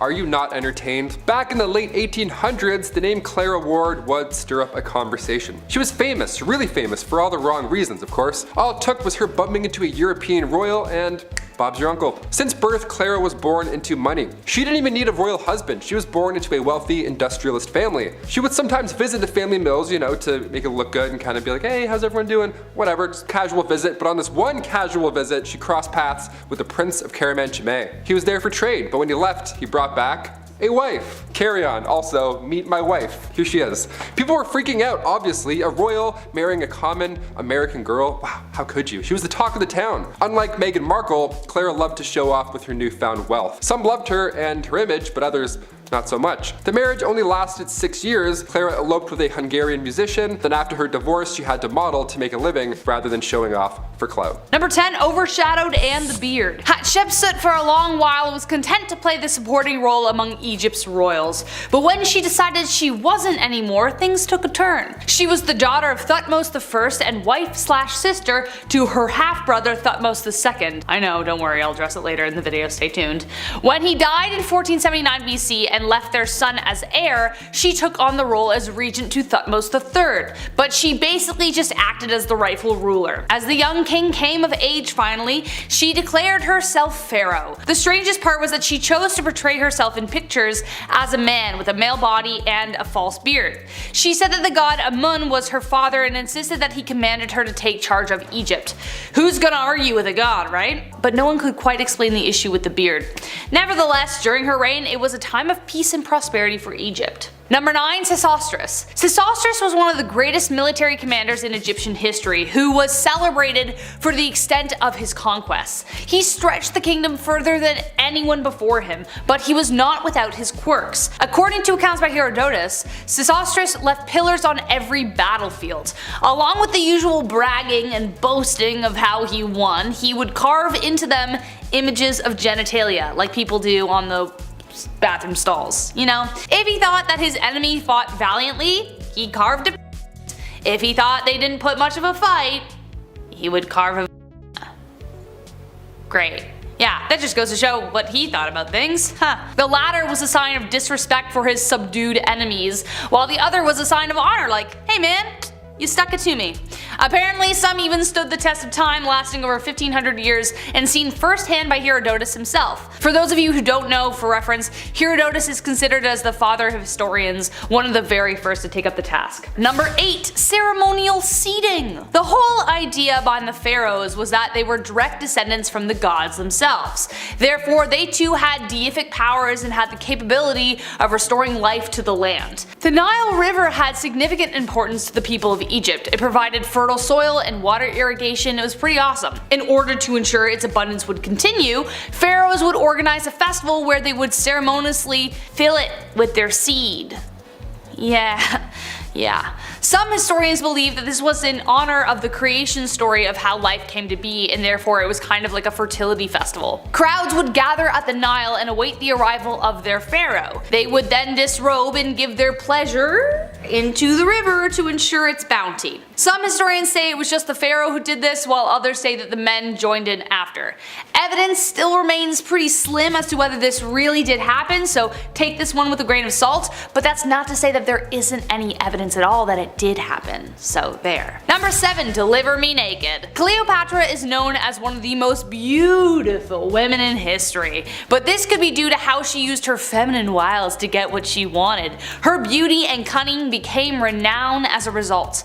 While other queens, like the one I mentioned before, concealed their beauty, Cleopatra was all about showing it off, cause girl, if you got it, flaunt it. In order to help secure the political ally and power connected to Caesar, Cleopatra knew how to make an entrance and knew how to win over a guy. It's pretty easy. He was around 52 when they met, and the Egyptian queen was just like 20 and in her prime, so she looked great. She smuggled herself into Alexandria, where Caesar was staying, had her servant tie her up in a bed sack, naked, and carried indoors to Caesar, and she was like, "Have at her, buddy."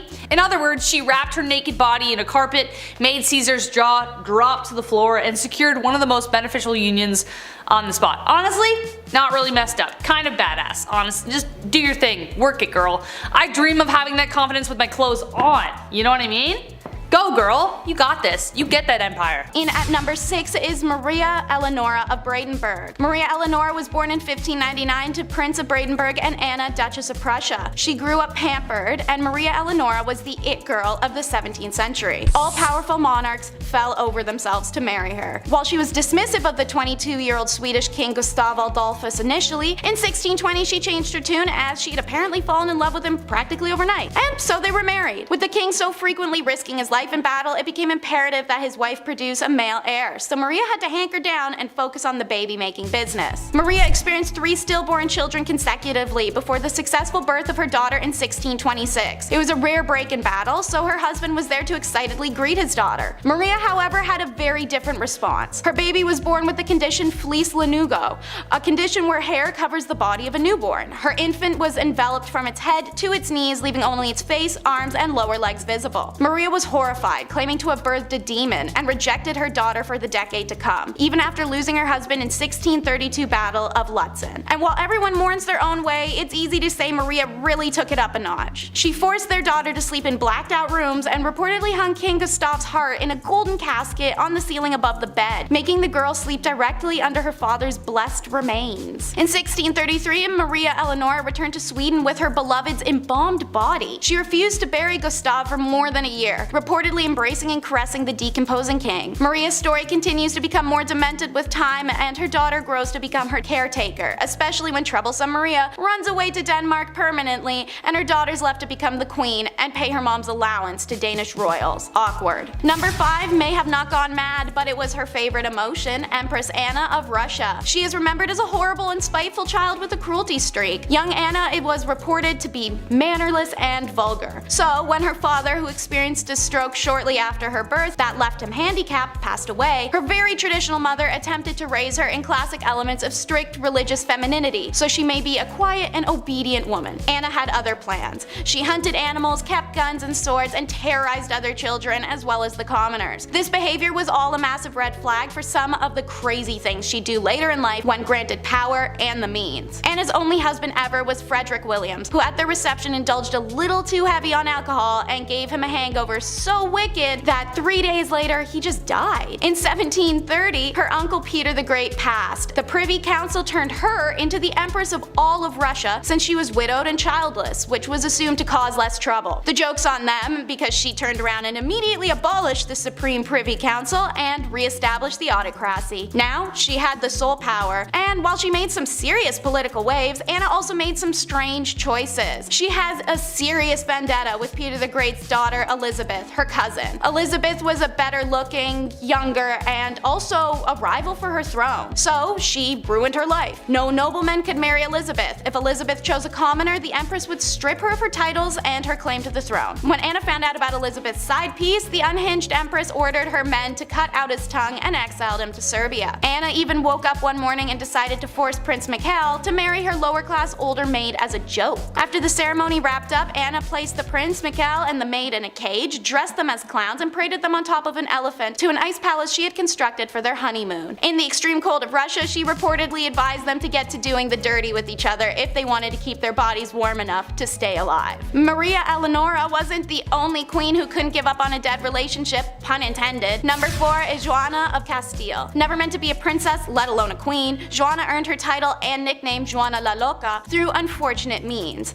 She had 2 older siblings, Isabella, who passed in 1498, and Joan in 1497. Joanna's mother, the formidable Catholic monarch Isabella I of Castile, passed away in 1504. This left the throne of Castile and Leon to Joanna when her father passed in 1517. Joanna had started exhibiting signs of mental instability in 1504 when her mother had been sick. She was struggling to eat or sleep and having outbursts of anger. One such example was when she wished to go see her husband in Flanders. The journey would take her through France, which Castile were at war with at the time. When she was prevented from leaving for Flanders, 24-year-old Joanna flew into a rage. Perhaps one of Joanna's most notable displays of mental instability occurred when her husband died in 1506. Joanna refused to part with her deceased husband's remains for a disturbingly long time, reportedly opening the casket to kiss or embrace him. I'm seeing a pattern here with some of these women. While pregnant, Joanna traveled with her husband's body from Burgos to Granada, a distance of 668 kilometers, which would take around 6.5 hours to drive in a car today. And talk about a romantic imbalance. While she did all of this posthumously, when her husband Philip was alive, he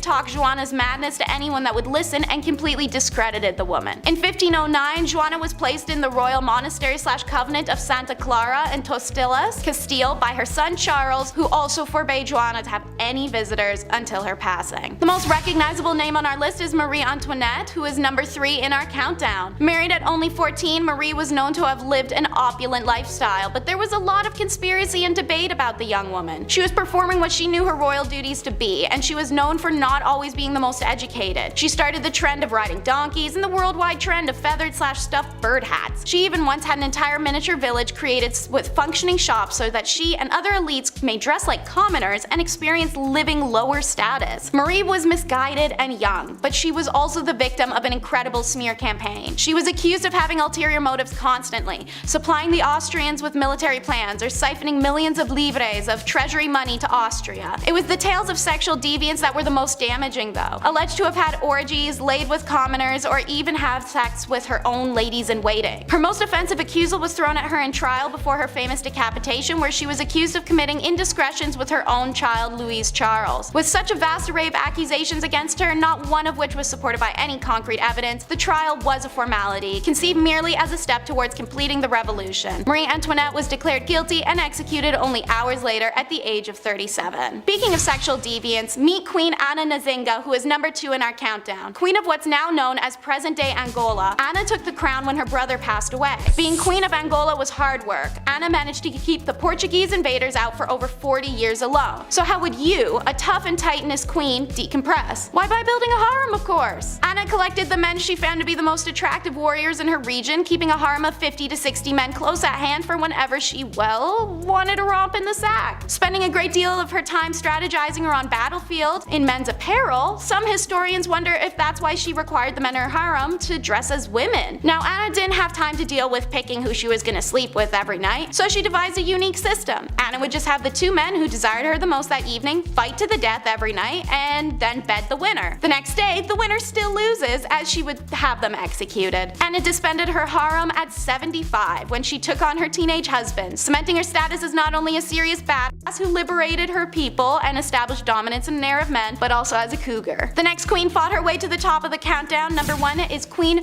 Rananavola, I. During her reign of Madagascar, Queen Rananavola I is remembered as a dangerous tyrant who ruled her island nation with cruelty and an iron fist. Rananavola was a merciless to those who tried to colonize her nation, but also to those inhabiting it. Should crimes, disputes, or discourse arise, Rananavola had a nifty trick to solve it called trial by ordeal. Both parties would be forced to ingest 3 pieces of chicken skin alongside a poison taken from a native plant, Tangena. Throw up your chicken skins and you're proclaimed innocent. Hooray! If you didn't, you were guilty and to be put to death, if the poison didn't kill you first. This trial was one of the punishments used in her persecution of Christian colonists, alongside throwing people into rock quarries and live dismemberments. Her horrific list really will go on. Rananavola was such a deadly tyrant that the queen managed to reduce her country's population from 5 million people in 1833 to 2.5 million in 1839, all through means of war, executions, religious persecution, or just settling scores. Depicted as a deranged tyrant even after her death in 1861, many have tried to repaint her image as one of a driven ruler trying to keep her culture and country independent from those trying to grow their own selfish empires. What's your take? Number 10, King Charles I. You can put any king down on this list, really. People weren't as kind and loving as we are now. Or well, less cruel, I guess. King Charles was no different from any other, a monarch sniffing his own farts up in his castle, doing his very best to snuff out religious groups that he didn't agree with. A lot of guys were like that. It's brutal, but that's history, folks. Well, one such measure he took, I think, was so wrong, so heinous, and so criminal, and so offensive that he should have been locked up for life. During the 1600s, this man, in an effort to curb religious views, outlawed Christmas. Yeah, that's right. Outlawed Christmas. That means no gifts, no tree, no Santa Claus, no turkey, no stuffing, no nothing. This was quickly dissolved after he was removed from office. And yes, I know Santa Claus wasn't there then, but it's Santa Claus. It's Christmas. Can't have Christmas without Santa Claus. Number 9, William the Conqueror. You've all probably heard the name William the Conqueror. Battle of Hastings, illegitimate son of the king fighting for the throne. Very violently too, I might add. However, today I want to talk about his dating skills. Look, dating can be hard. I get that. There's a lot of anxiety, especially when self-image comes into play. Ooh, I'm too fat. I hate my nose. And what are these legs? Ugh, no one's gonna like me. Everyone thinks like that. And it's always usually right before a date, too. You could be staring in the mirror and then all of a sudden all your bruises, pimples, and blemishes seem to show up out of nowhere. It's weird how that works. Well, William was different though. He was more confident. He didn't have confidence issues like the rest of us. To quote a brilliant chemist, he was the one who knocks. As the story goes, he was quite fond of one lass. She was not fond of him. Classic story, really. So, after trying to court her several times and failing, he decided to drag her on the ground by her hair until she said yes. Don't do that. That's bad. Number 8, Genghis Khan. I don't think some folks realize just how brutal this guy really was. I mean, if you've ever played the Ghost of Tsushima game on PlayStation, then you know exactly what the Mongol horde is capable of. Naughty things. The man carved out most of Asia and parts of Europe. In one battle, allegedly, taking the lives of 1 million people. And all that remained was a mountain of bones and human fat. Ugh, gross. He's been known on how not to treat a lady and reportedly liked to use his young and newest soldiers as arrow fodder by creating human shields with them. A lot of conscripts in his army were often taken from villages that he conquered. It's kind of how he kept the machine going. So either fight with me or that's picture wrap for you. What a nice guy. What a swell nice guy. Jeez. Number 7, Galeazzo Maria Sforza. This guy was just bad. Like all bad. Not like Deadpool where he does some bad stuff for good reasons, anti-hero kind of guy. This guy's just straight bad, straight evil. In one story of the Disturbed King, he had a rival's hands chopped off. No more tennis matches. He left prisoners in hanging cages and even had a priest that made a prediction about him that he didn't find all too flattering in prison with little food and water. It got to the point where the man had to eat his own refuse. So if you cross Galeazzo Maria Sforza, don't do it. Number 6, cats Cats and the Battle. Ancient Egypt would have welcomed the film adaptation of Cats, unlike the rest of the world, with open arms, and probably would have built a shrine to it. Giant human cats eating human cockroaches would be revered. Bottom line, cats in ancient Egypt were worshipped and treated like family.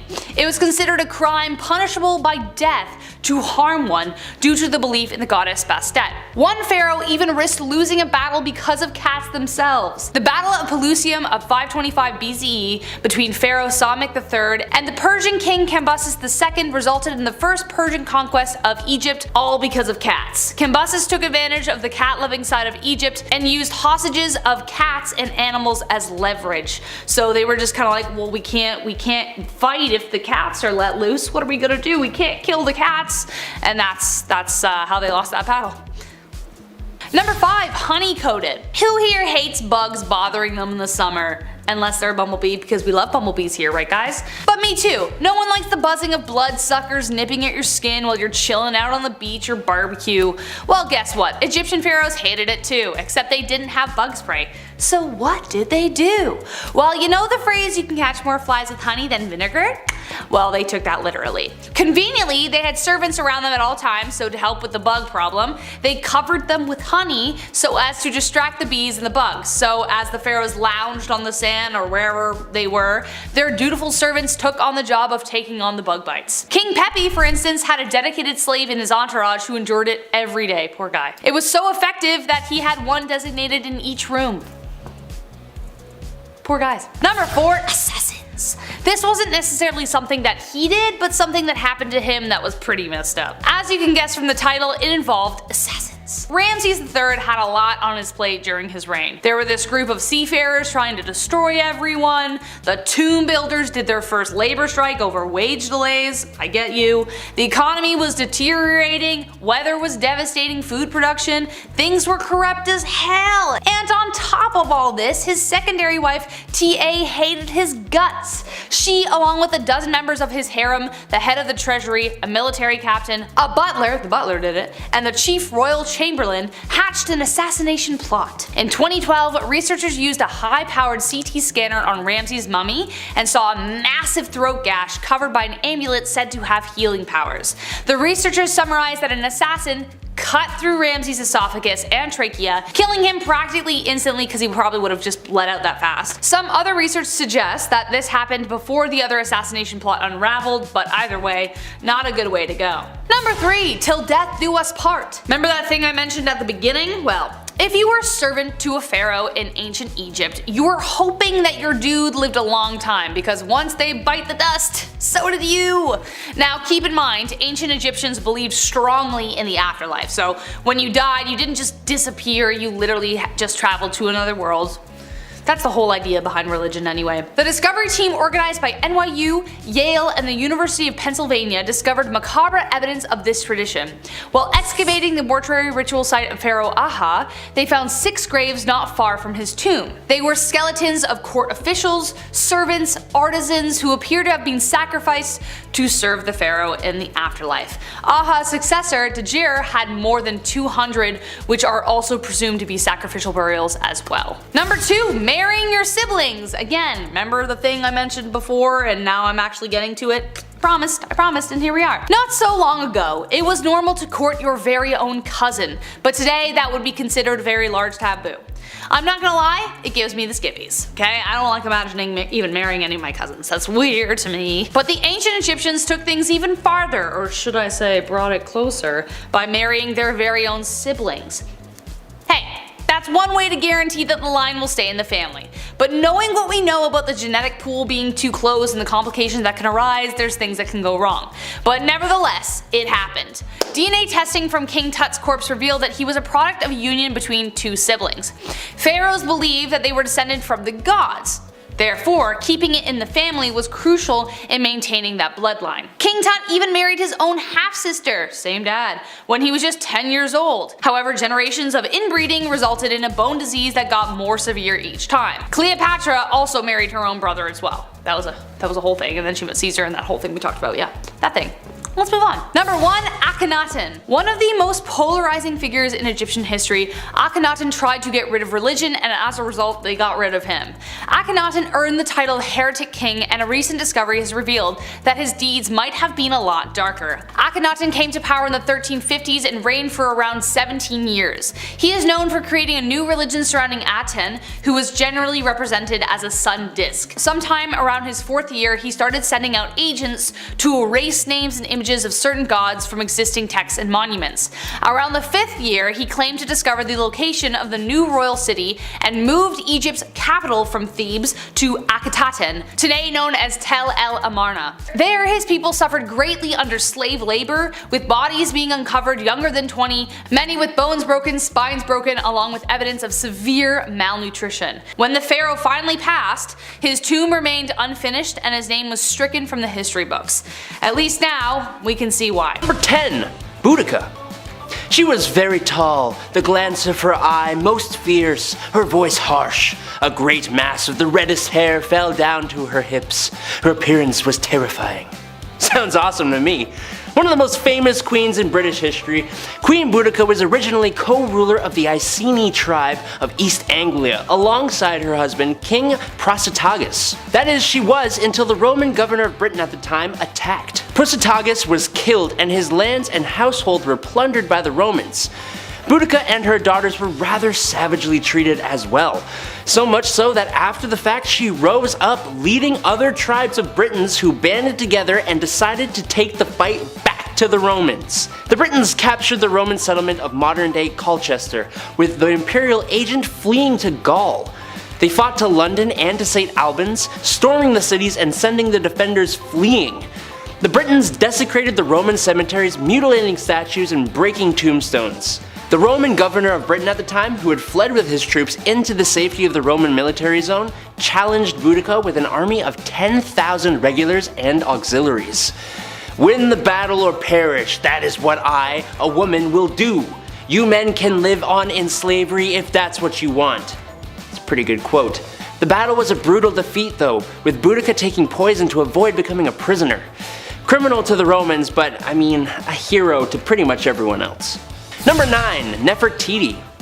Kind of hard to call this a crime, but basically Nefertiti was the wife of the Egyptian pharaoh Amenhotep IV. Being close to equal in power to her husband, as well as very influential in her own right, she and her husband did something quite scandalous. They decided to turn their backs on almost the entire pantheon of Egyptian gods. Sort of. They made one god the prime god of Egyptian religion during their reign. That would be the god of the sun, Aten. They moved the capital of Egypt to a new location, which they named after Aten, and they even both changed their names. He became Akhenaten, and she became, give me a sec here,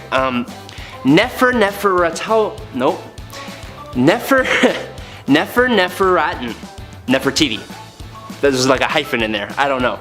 Both of those names, as you may have noticed, have the name Aten in them. Nobody liked this change and it was quickly reverted after they were no longer in power. Sure was scandalous though. Number 8. Anne Boleyn. Honestly, for most of the wives of Henry VIII, it's a little hard to, well, 1, pick one, but also 2, really know if any of the things they were accused of actually happened or if they were just easy excuses. But nonetheless, here we are, and since we haven't talked about any before, why not start with the second one, who was pretty much the catalyst for Henry VIII and England breaking away from the Roman Catholic Church and forming a whole new church, resulting in the deaths of an eventual thousands of people.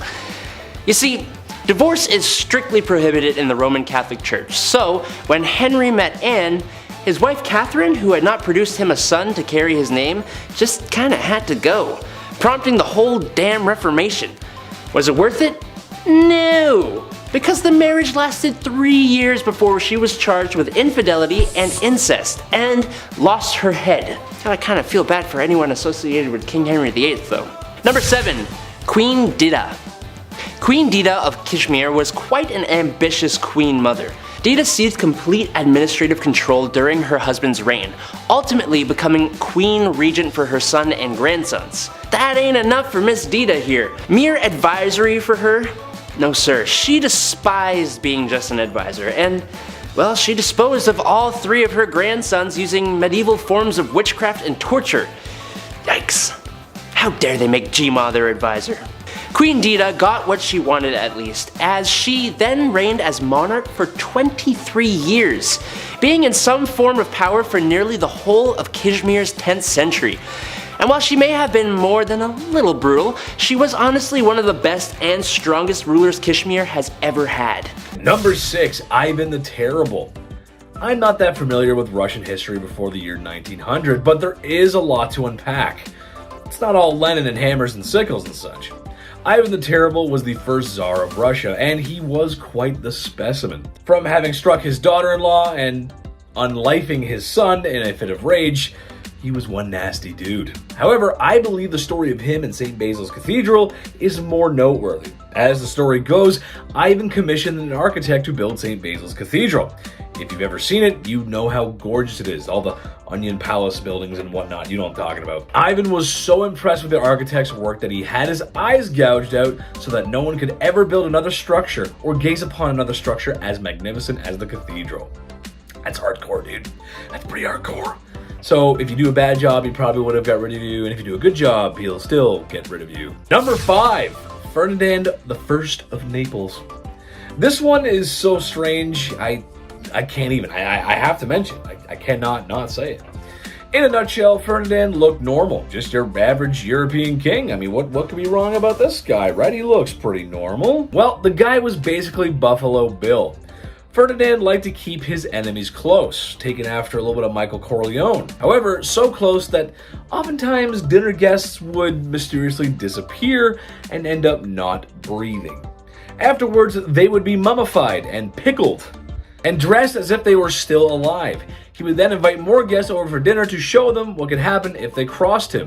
He would open the doors and show them a sick dinner-esque area play thing of people dressed up, and that's what bad people do. That's what Buffalo Bill would do. That's gross. We don't like that. Number 4, Henry VIII. Are you even surprised he's on this list? I mean, come on, it's Henry VIII. But I support all healthy marriages, and I support healthy divorces. Sometimes things just don't work out, but that doesn't mean you have to go all Johnny Depp on the situation. There's better ways to work things out.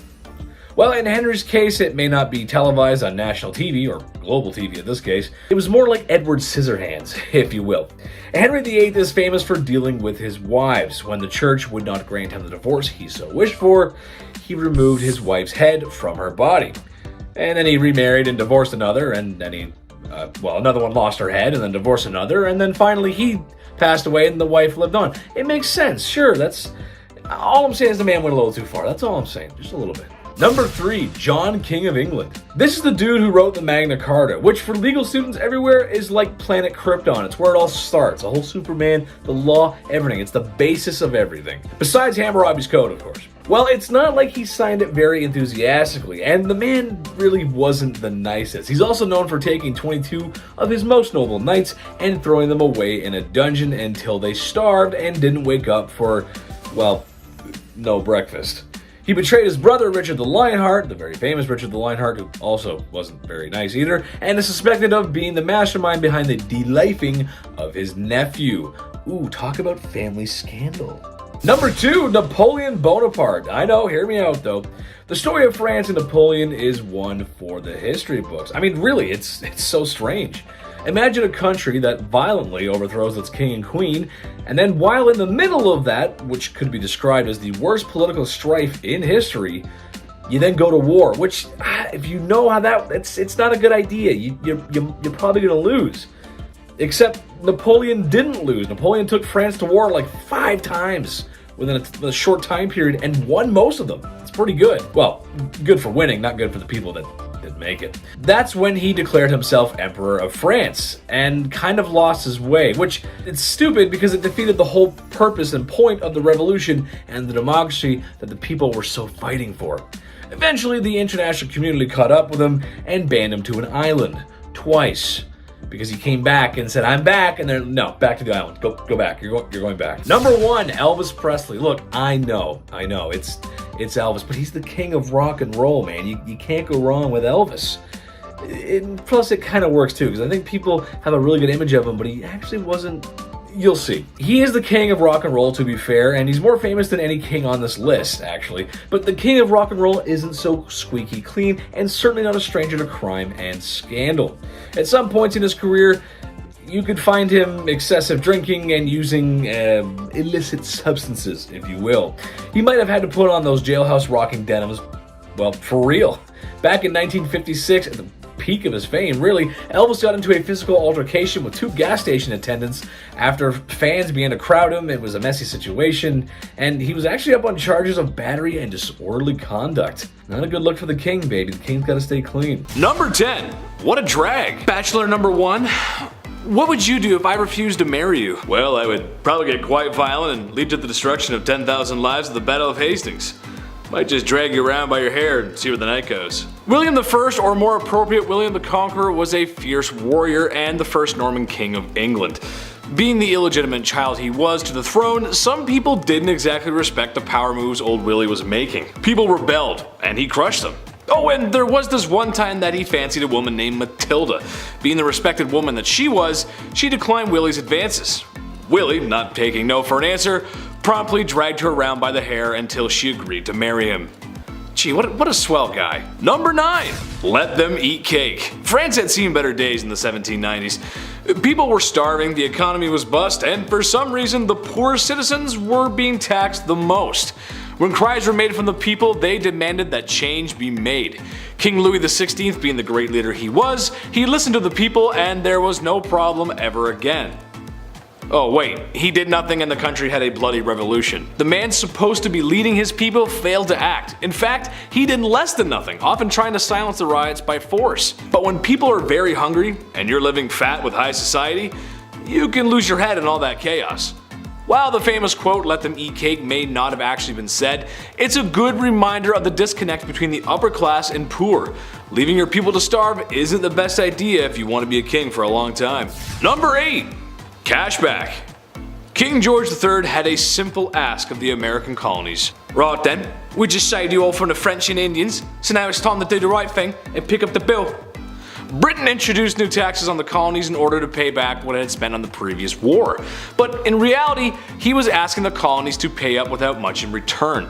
Basically, I'm the king, I saved your skins, give me more money, which most people at the time couldn't afford. And I'm still gonna boss you around.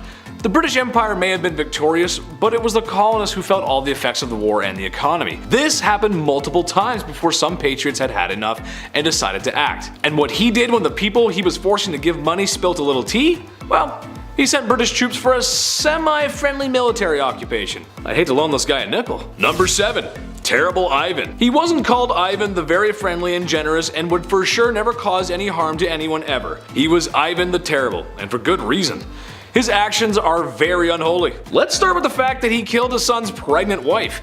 And when his son came to confront dear old dad, his son was struck with a pointed staff, killing him in a fit of rage.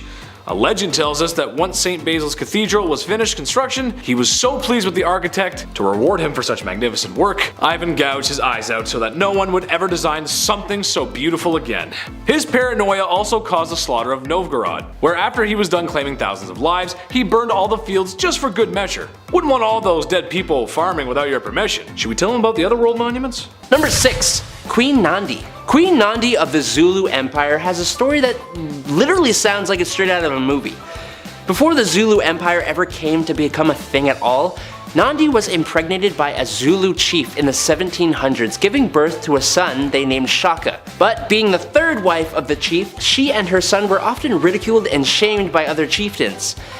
Despite all that, Nandi raised Shaka to be an extremely fierce warrior. Shaka grew up to become the Zulu chief in 1815, and Nandi became the queen mother alongside him, known in English as the Great She-Elephant. She, alongside her son, wreaked havoc on those who had mistreated her and Shaka. But since Shaka remained unmarried, it was Nandi who, funnily enough, remained the power behind the throne of the Zulu Empire throughout her lifetime. She is the reason the empire ever existed in the first place, and if any of what she did was a crime, I kinda get it.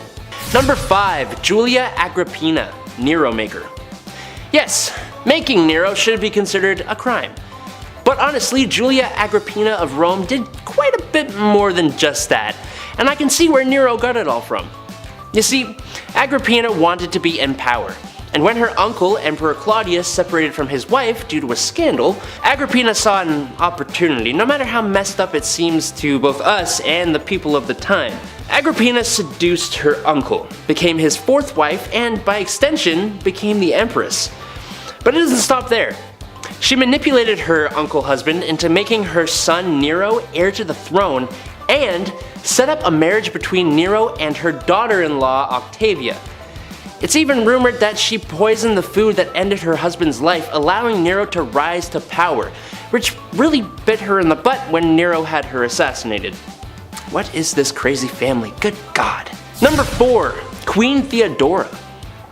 Queen Theodora was scandalous before she even became queen. She was involved in theater from a young age, and one of her most well-known character portrayals involved her stripping down to next to nothingness. But her acting career slowed right down when she met and married Justinian I, who was the heir to the throne of the Byzantine Empire. The two of them were as thick as thieves and ruled together, but that doesn't mean she didn't have a knack for dispatching of those who threatened her position. She was scandalous, but she did way more good than she did bad. She set up houses for ladies of the night, worked for women's marriage and dowry rights, and banished brothel keepers from the Byzantine Empire. She was also a huge supporter of monophysitism. I hope I said that right. She's even considered a saint in the Eastern Orthodox Church of the modern day. Killing it, Theo. That's kind of a bad joke, actually. Number 3. The Great She-Wolf of France. Queen Isabella of France started off her queen life married to Edward II of England, who preferred the company of men to his own wife. This is obviously a precarious and possibly extremely frustrating situation to find oneself in, but she kept it bottled up and even gave birth to a son, Edward III. Until it all came to a head when her husband found a new favorite. She visited France and had an affair with Lord Roger Mortimer, an exile from England. But the better twist came when Isabella, alongside Mortimer and a mercenary army, invaded England, took the throne, and she became queen regent for her son Edward III until he came into power. She also was probably responsible for the dispatching of her husband Edward II while he was captured. Eventually her son would come into power, and she was imprisoned for 2 years before being allowed to live a quieter life in retirement. Number 2. Queen Fredegund. I was constantly double-taking almost the entire time I was reading about this woman. She was crazy ruthless, and all seemingly for the betterment of both her bloodline and the Merovingian kingdom. She became queen in the 5th century, marrying King Chilperic, and organizing the death of Queen Galswintha and sending Queen Odovera to a convent. When Brunhild, a big enemy for the king, and sister of the late queen, swore vengeance on them, Fredegund brutally destroyed Brunhild's husband and sisters, destroying them as in that kind of thing. The queen also made sure that all of the other heirs to the throne stopped breathing, making it a sure thing that her bloodline would occupy the Merovingian throne. Her son, Clotaire II, was only a baby when the king met his end in 587, so, of course, this ambitious queen rose up to power, fighting battles, quelling rebellions, and ensuring the smooth running of the Merovingian kingdom in her role as queen regent. She met her end in 597, 10 years after her husband, but Clotaire II continued in his mom's footsteps, having Brunhild and all her descendants removed from existence, resulting in 20 years of peace. So it's good. Number 1. Cleopatra. A list of scandalous queens would not be complete without one of the most well-known and famous rulers in history. Cleopatra VII Philopator was the last pharaoh Egypt ever had, reigning from 51 to 30 BC. Her life was full of scandal. When she first came into power, she was co-ruler with her husband and brother, Ptolemy XIII. But that didn't last very long, as the two did not see eye to eye, and it started a huge civil war in the country. At the same time, a conflict from Rome made its way to Egypt as well, resulting in Julius Caesar allegedly being seduced by Cleopatra and helping her end her brother's life. And again, being co-ruler with another of her brothers, also named Ptolemy, and ending the life of one of her sisters. She was also having an affair with Caesar and even produced a son with him, who became co-ruler with her after Caesar's death and after her other brother was seemingly assassinated. I'm so glad I was not a part of these families. Just death and betrayal everywhere. She then went on to seduce second Roman triumvirate member Mark Antony and sided with him when Octavian and Mark Antony engaged in the final war of the Roman Republic, which Antony lost, fighting with and alongside him until she poisoned herself to avoid being paraded through Rome and executed by the victorious Octavian.